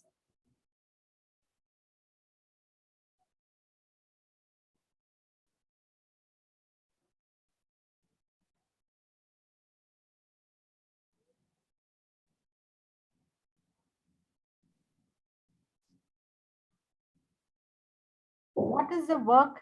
I mean, do we need to describe the work or do we describe the contemporaries here?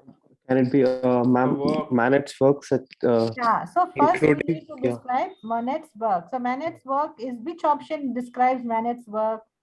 B, impressionists, such as Monet. Who is an impressionist? Is it a human being or a work? It is a work. Huh? It's a human being, ma'am. Yeah, so where will I place it next to human beings, right? Yeah, So where so are human beings in the it will be sentence? on at the end. Yeah, Yeah, so where is the work? Now what will come next to work? such as Monet Very and good. So the sentence should read Manet's work, such as Monet and Renoir. That's the describing examples of the work. Such as, remember the term such as is used to introduce an example. Such as is always used to include examples. Okay. So Monet's work such as Monet and Renoir, they are the names of the works, had a profound impact on his contemporaries who included famous impressionists.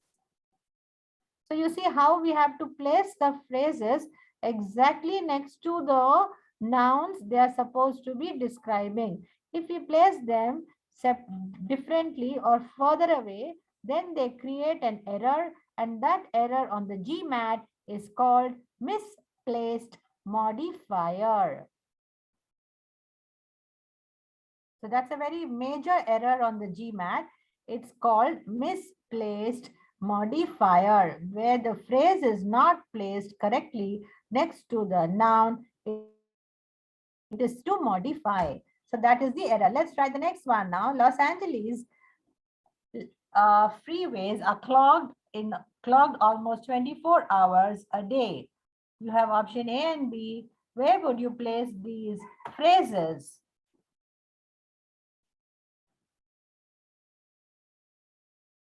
It should be usually busier and more clogged than those of other cities.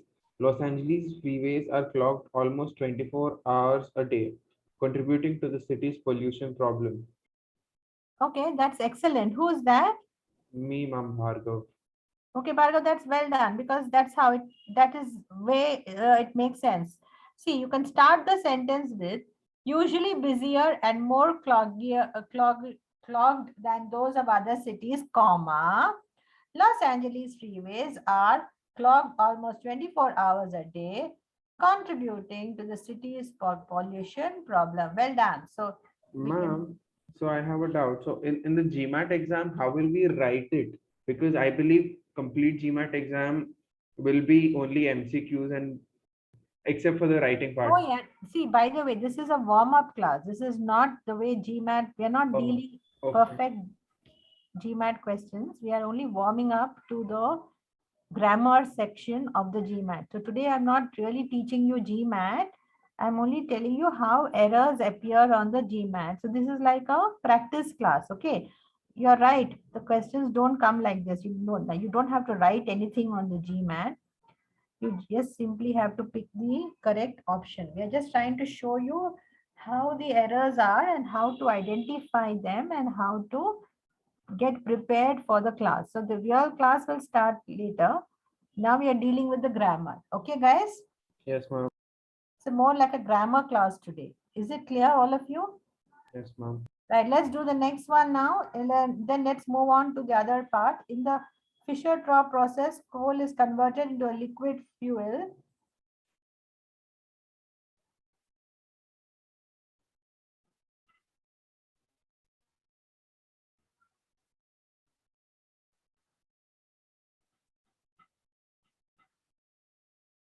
So similar to petroleum is one phrase which I will add next to fuel, isn't it? Fuel which is similar to petroleum. So I will place similar to petroleum next to fuel.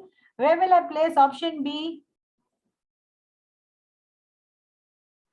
I will place it next to the Fischer-Tropsch process. So in the Fischer-Tropsch process, which was developed in Germany, will come there. And although it's, I will start the sentence with although its popularity is hampered.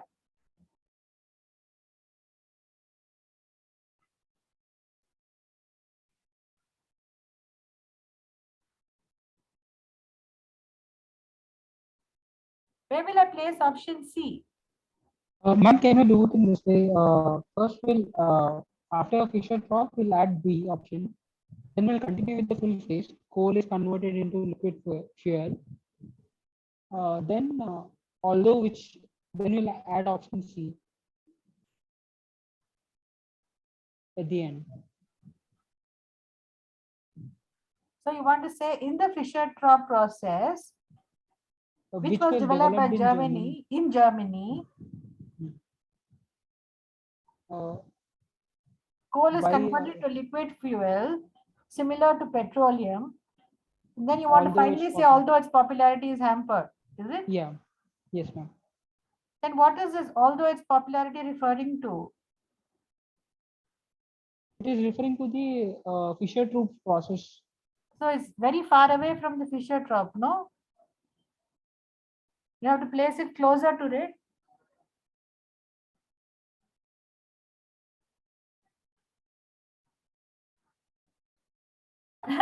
It's so confusing, isn't it? Yes, ma'am. So what can we do? How will we do it?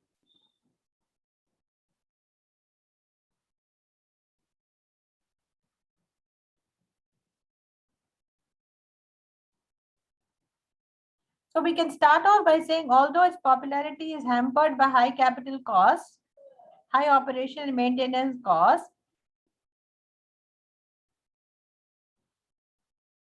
and then we can use in the Fischer-Tropsch, because then the Fischer-Tropsch is discussed, its popularity will refer to the Fischer-Tropsch process,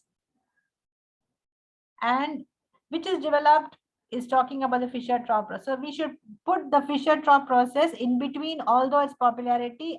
So if you place the Fischer-Tropsch process between C and B, then we know that both are defining the Fischer-Tropsch process. And finally, we can put A next to liquid fuel. Okay.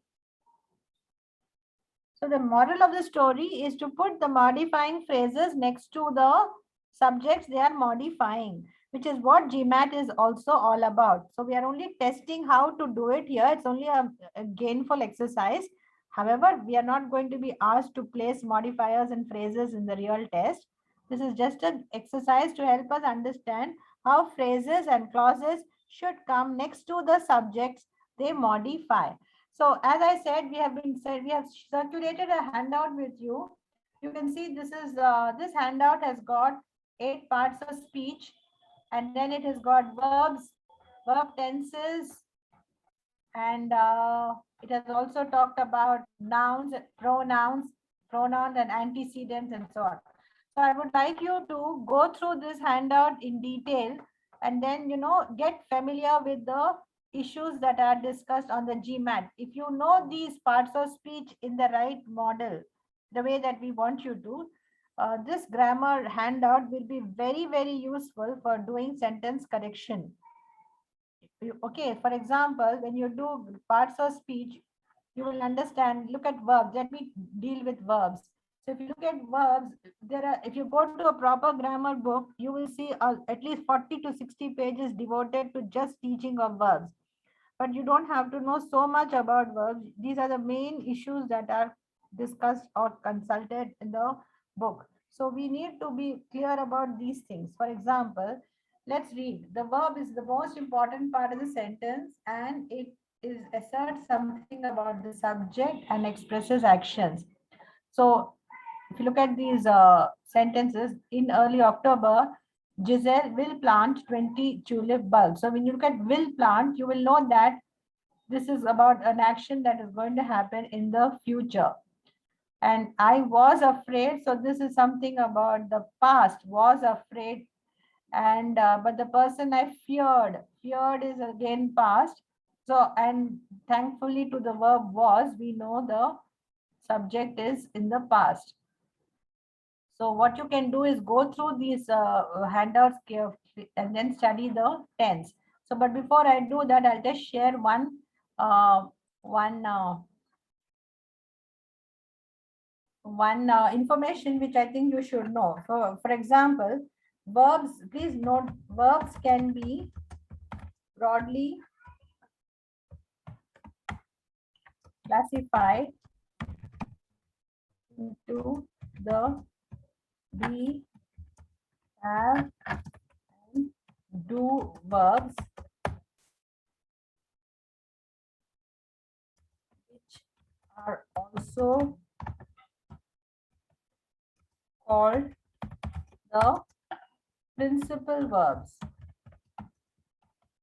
So you have the principal verbs, and then you have the modals and the semi-modals. Okay, so these are the three types of verbs that you need to know. Modals, semi-modals, principal verbs. So principal verbs are important. Okay, now what is the importance of the principal verb? So the principal verbs are the be verb, be, have, and do verbs. So you should be very good at these verbs, the be, have, and do verbs. The be verbs are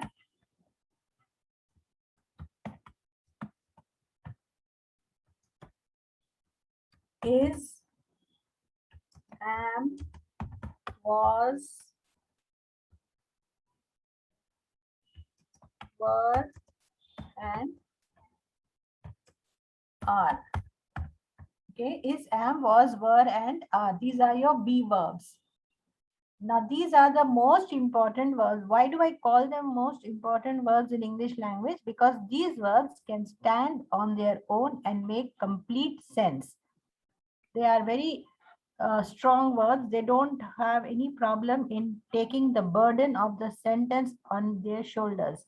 For example, he is a boy. In that sentence, is your main verb. I was in the United States for 10 years. So was is the main verb. I am a retired government servant. So am is your verb. Then were. So these are important because they can stand on their own and they can make complete sense. So they are very critical for. So ideally, when I look at a sentence, I should be able to identify these main verbs without any problem. I mean, I should have no issues identifying them. It becomes very easy for me, right? Now, another beautiful thing about these main verbs is that they also can join other participles to form tenses.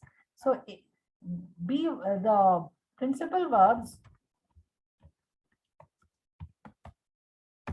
join participles to form tenses. So you can have is plus coming, which becomes what does it become?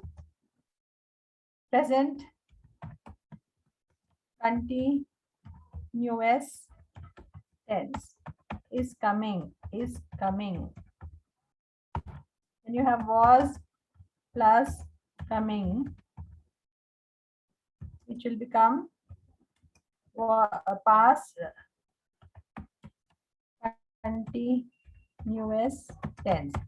So then you have, for example, have verbs. You can have eaten. It is called your present perfect tense. Then you have had eaten. So which is past perfect tense. Okay, so has or eaten again is your present perfect tense. So basically what I'm trying to tell you is that these principal verbs, they join participles to form tenses. So the be verb you have under be, you have is, am, was, were, are. Under have verbs you have, has, and had. All these are your have verbs. And under do verbs you have do, does, did, don't, and done. So these are your very, very important verbs. Important because they kind of appear in almost every sentence in some way or the other, because they are used to make tenses. If you don't add this to a participle, it cannot form a tense. And you know that we need to make tenses. So when we need to make tenses, we need to definitely know our principal verbs, which are called the be, have, and do verbs. So mm, be very clear about be verbs, have verbs, and do verbs. You can also go on the net and check out be, have, do verbs. They are ideally a student must know these verbs so that they can form sentences correctly. And now, when I have a sentence in the GMAT and when I see a be verb, ideally I should be picking it. I should be identifying it. So if I see a were or an is or an am or a was or a have or a has or a had or a does or a did or a do, then I mean immediately without hesitation, I should underline it and call it a verb because it constitutes a principal verb. So when I look at a sentence and when I see a was and I see some other action verb like was some other action word like eating or coming or dancing, then if I only pick dancing, I'll be doing injustice. I should be picking was dancing. I should pick the was, because the dancing as such is not a verb. It is just a description. It's a participle. Any verb that ends with ing is just a participle. So that cannot be called a verb. For a verb to be called a verb, it should have a principal auxiliary attached to it. So this is your principal auxiliary verbs: be, have, do. Be very, very, be up to date about be, have, do verbs, because then they can help you do your error identification faster. Ideally, you must spot errors on the test. To be able to spot an error, you should know what is an error. To be able to know what is an error, you should first know the grammar rules. So be, have, do are your main verbs. Okay, guys. Then coming to modals are not, modals are basically verbs which end with will, would, should, could, and so on. Shall, can, etc. These are not main verbs because they will always be coming along with something else. So you will say, I will come, or I would go, or he should act, they could do it, shall come, can do it. So we need to remember these are not very strong verbs because they have to come with another action word. They form tenses with action words. I will address the gathering tomorrow. So here, if I ask you to pick the verb, you will not say only will is a verb. You will say will address. Together form the verb. Because will, if I just pick will, it will not be considered a verb. unless I attach it to another action. So here addressing the gathering is the action. Will address will become future tense. Will address. So those are modals. Okay, guys, is it clear? Now, be have do verbs. You can go to the internet and check out be have do verbs. Almost any Gmat portal will tell you how important these verbs are, and you should be able to spot them, because once you spot them then you will notice that other things become easy. Okay. Now the next thing that can be a little confusing on the Gmat is this part called gerunds and participles. This could be a little problematic. This also studied under verbs, and they can be little problematic because these are actually verb plus ing forms. So that is, for example, swimming. It is actually, what is swimming? It is actually swim plus ing, isn't it? So now, and what happens with these swimming? For example, when I look at swimming, I immediately think it's an action, and I kind of categorize it as a verb. But then you must also look at its functionality in the sentence. Remember, any word will only get its merit after it is employed correctly in the sentence. It's not just about the definition of the word. How it is used in the sentence also is very important to decide its functionality. For example, if I say swimming is my favorite pastime. Now, Yugender, is Yes, Yugender ma'am. there? Yes, ma'am. Yeah, so now tell me, if you look at this sentence, if I ask you, okay, now please spot the verb for me, what will you spot? Favorite, ma'am. Swimming is Favorite my... is a verb. No, ma'am. I asked for any Swimming Swimming. is for the the verb. Swimming. Yeah. Swimming is a verb. Yes, ma'am. Okay. I just mentioned a little earlier, we have some principal verbs, no? So do you see a principal verb here in the sentence?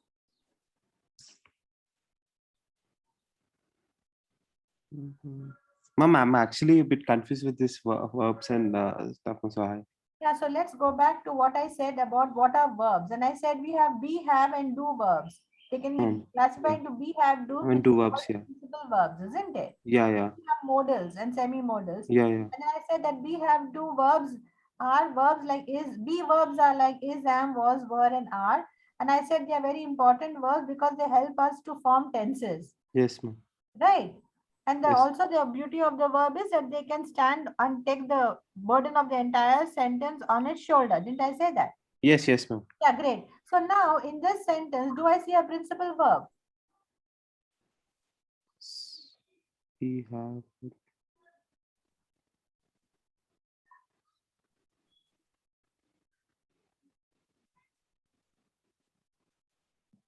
is the principal verb. Do I see any principal verb in this sentence? Somebody is saying is. Yes, ma'am. Yugender, do you see an is anywhere? Swimming is my favorite pastime. Yeah. Is... So do you see a main verb? Yeah. Main verb is swim. So Main swimming verb is is in swimming, no ma'am, yeah. because swimming Swimming is is an main act. verb. Is swimming, is somebody swimming here, or is it a name given to the activity of swimming? It is a name given to the activity. Name given to the activity, ma'am. Isn't it? Yeah. See, a verb must show action, isn't it, Yogender? So is anybody going and swimming in this sentence, or is it a name given to an activity or exercise? Just name given to an activity. Ma'am. Okay, Yogender. So if it's a name given to an activity, what are naming words in grammar? What part of speech would a naming word be? Nouns. Yeah. Excellent. So is this a noun or a verb? Swimming. Swimming here, it's a noun, ma'am. Exactly. So my question to you was, what is the verb in the sentence? So what will you pick then?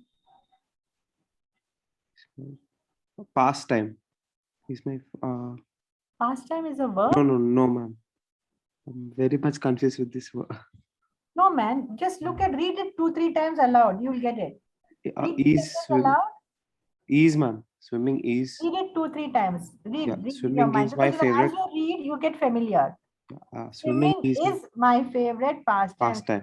Is my favorite. So when I read each word articulated properly, I'll understand that is my verb. Yes, ma'am. So that because it's also a be have do verb, it's a main verb. So if once I've spotted that is my verb, what is the next step? I need to recognize the subject. Yes, ma'am.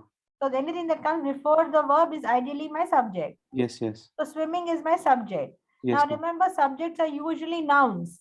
Yes, ma'am. Now swimming here, I have already established it is not somebody is swimming here. There's no action going on, but it is a name given to some activity or sport, isn't it? Yes, yes. So once I know that it's a naming word, then I can categorize it as a noun, isn't Yes, it? yes, So this ma'am. is not only a subject, but it is a noun.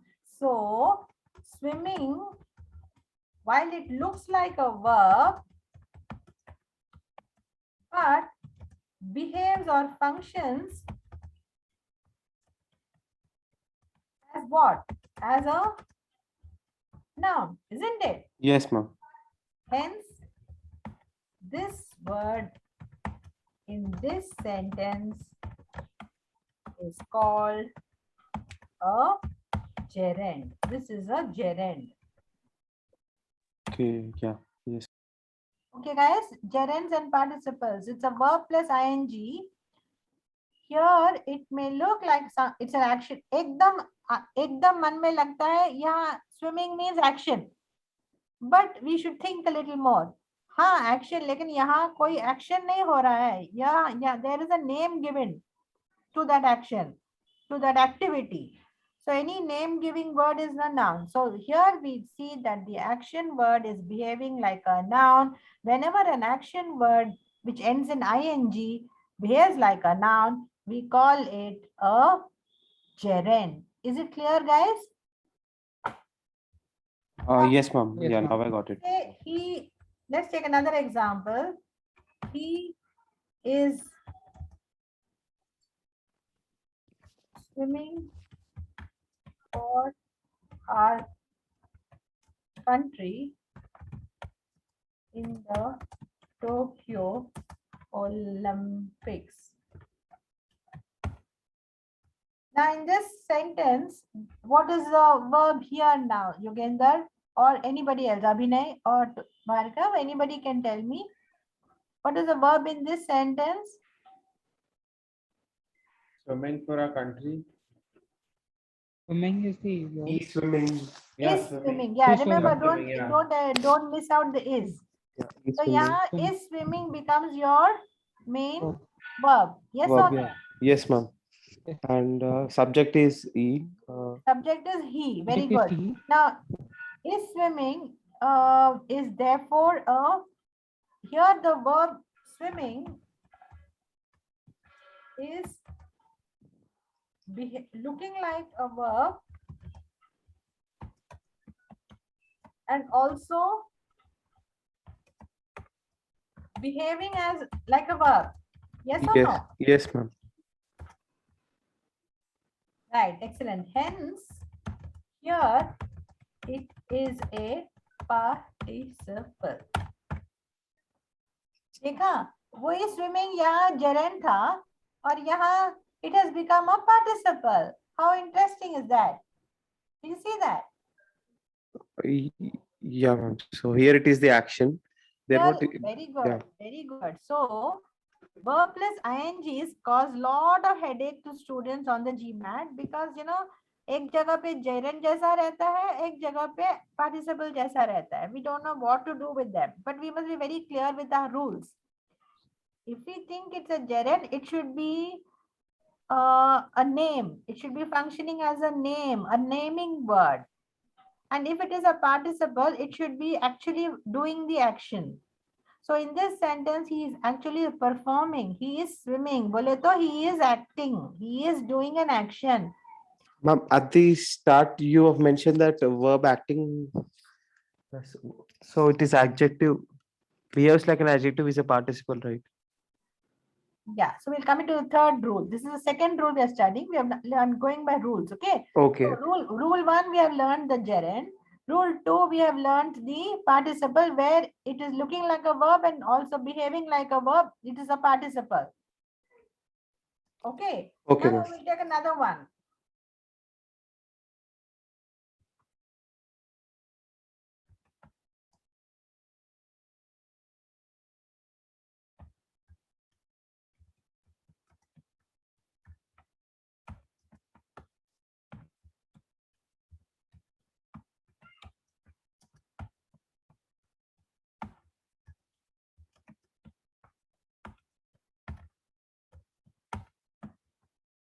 Now you look at this one and tell me, do you see a verb plus ing here?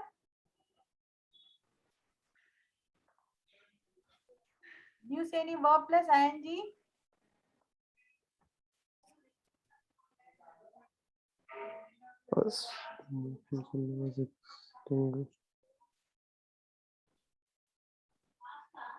Ma'am, smoking, ma'am. Very good. Yeah. Verb plus ing here is, now what is this verb plus ing? Is it a noun or Action, is action, it, ma'am. is it an action Yes, ma'am. It's an action participle. or is it describing the chimney? It is describing the Yeah, chimney. smoking chimney. Yeah, yeah. तो यहाँ तो chimney is not smoking. वो खुद अपना smoking नहीं कर सकता है ना. It is not Yes, ma'am. acting here. It is not performing an action. It is a describing word. Yes, ma'am. So this is also called a participle. So a participle that looks like a verb but behaves like an adjective is also called participle.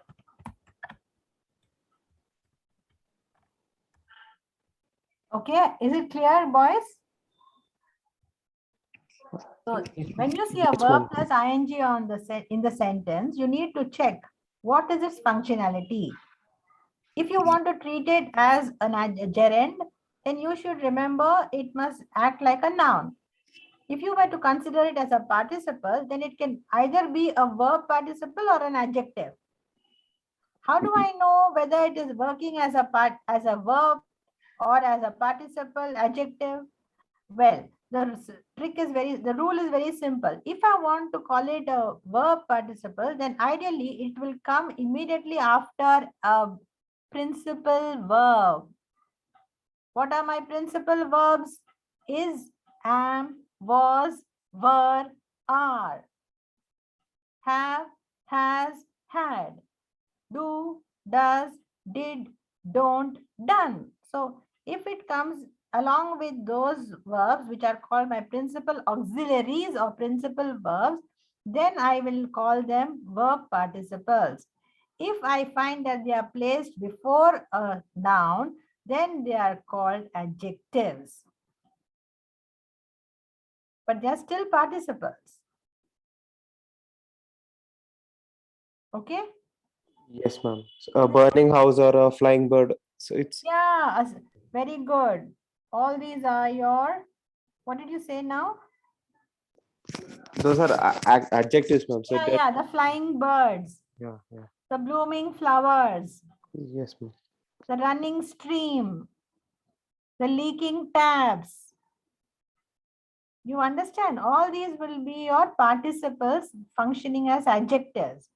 But if I say he is running, she is blooming with joy. You understand? There is blooming is not a participle, it forms a present continuous tense. Is running is not a participle, it forms a present continuous tense. How do I know that these participles have become tenses? Because I am placing them next to the auxiliary be verbs, the principal verbs. That is why, going back to principal verbs, this is information you should always be good at. You should remember these be verbs, they are very important. The be, have, do verbs are also called principal auxiliary verb. As a Gmat student, you should be very good at spotting a be verb, a have verb, and a do verb. And you should also be able to know where it is placed and what is following it. Because if it is placed with a participle, then you must know it is forming a tense. And the participles are ing verbs. Now you also have participles which end in en, d, or t. For example, broken, walked, burned, or even ed. So you understand? So if I say broken, that's a participle. For example, you say the broken branches could not be restored. Now look at this sentence. Now if I ask you the meaning of this, if I ask you to pick the main verb, what is the verb here? What is the verb here? The broken branches could not be restored. What is the verb in this sentence, guys? Could not be. Yeah, very good. Could not be restored. This is your, could is your modal and it is forming a sentence with restored. Now, if I say broken, then that would have been wrong because here broken is a participle. Describing word.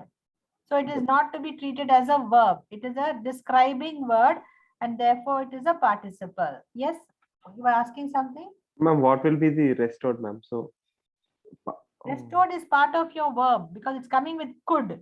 Could is a modal.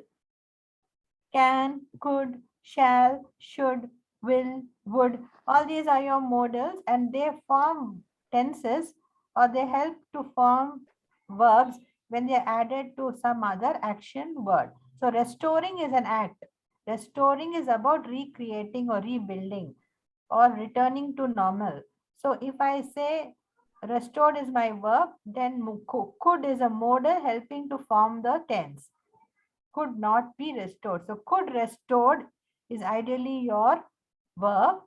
So that is what you will pick as your verb.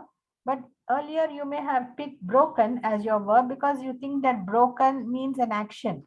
But now you have understood in today's class that it is here, maybe it is looking like a verb, but in the sentence it is functioning as a description or adjective of the branch. It is not all the branches that could not be restored, but only the broken ones. So it is separating the regular branches from the broken ones. Yes, yes, you are asking something? ma'am, then the restored is adjective, right? For this Restored sentence. is a verb, man. You need a verb in the sentence, no? Okay, okay. Or a sentence, if you want a sentence to make sense, definitely you must have a verb. So restored means what? Bringing back to normal. It's an action. Could not be restored. Could is your modal. Could not be restored means it could not be normal, made normal because they were broken. Did you understand? Or for example, another example, I was served a burnt toast in McDonald's. So here, what is the, what do you think is the verb here? What is the verb in this sentence, guys? Served served. Was served. Yes, very good. Was served because it has got your principal verb was. जब अपन को is, am, was, were, are मिलता है, you must be able to quickly pick it because वो जरूर verb होगा. These are your principal verbs. They are like the most important in English grammar. So was, is, am, were, are, do, does, did, don't, have, has, had. अगर ये मिला तो you definitely have to pick it and call it a main verb. So when I say, can you spot the verb? And if you see any of them, you should be. So that is the exercise for the next class. You should all be perfect in verb identification. Please check out all the handout, read up the handout in detail. Wherever there are verbs, underline with your pencil and get familiar with verbs. Because once you all recognize verbs or the different format of the verb, then you will be very good at recognizing the rest of the errors. Because if I don't know how to spot the verb or the subject in the sentence, then other errors become very difficult to spot. But if I'm good at verb spotting and subject and clause and phrase, then believe me, I can do any sentence, however difficult, on the Gmat. Okay, so was served is my verb. What is burnt here doing? What is the function of burnt? वो भी verb जैसा ही दिख रहा है ना. Burning is also like an action, है कि नहीं? But is it acting here or is it Participant. describing? It is describing. So when a verb is functioning as a describing word, what is it called? Participant. Excellent. So burnt is a participle. So verb plus ing is a participle, but verbs ending with t, ed, en, all these are also participles. Is it all right, guys? It's all clear now? So the homework for you is, please notice homework, take down, read up the handout carefully and do the drills. There are drills after each exercise. Okay. So do the drills in the handout and then read up principles, verbs, auxiliaries from the net. Okay, this is your homework. I want you to be thorough with your handout. There are so many exercises, all the drills or exercises that come after each part of speech. Learn the parts of speech from the handout. Okay, is it clear, guys? I want you to be thorough with your handout by the time we start the next class, because the next class will be the actual sentence correction class. Today I did the background to sentence correction. I tried to discuss some important grammar topics. As I said, the important grammar topics, to understand them better, you first need to know your subject and your verb, your phrase, your clause, and your participles. So we have done those major things. The rest of the things you have been familiar with, like what is a noun, what is a pronoun, what is an adjective, what is an adverb, you are all familiar. And the drill that we have given in each exercise or after each part of speech is quite helpful in trying to understand how these parts of speeches are used in the sentences. So please do the drill completely. And when we have the next class, we will be very confident to tackle sentence correction. Okay. But if we don't go through today's drill, today's handout completely, we will be absolutely clueless of how to tackle sentence correction. Any questions to ask me? No, ma'am. No, ma'am. Everything is fine. Yes, ma'am. So will you do the homework, guys? All of you, I know you are probably busy, but you must do your homework so that, we feel confident to tackle, because we are going to dive into sentence correction directly next class. Today was only the warm-up exercise. I was doing grammar, which is very, very important for understanding sentence correction. So of course, the handout also has dealt with all the main important topics. So each question, do the drill questions completely. We can discuss the answers in the next class. In assuming that you have some problems while doing the drill, you can always post it in the group and I will answer. You have formed a group, isn't it? So you can put your questions in that group and we will be able to, I'll be able to address them. Okay. Okay, then bye-bye. See you everyone. Bye, Yugender. Thank you, Abhinay, ma'am. Thank Bye, Bhargava. ma'am. Thank you, ma'am. Thank you. Have a nice day. Thank you.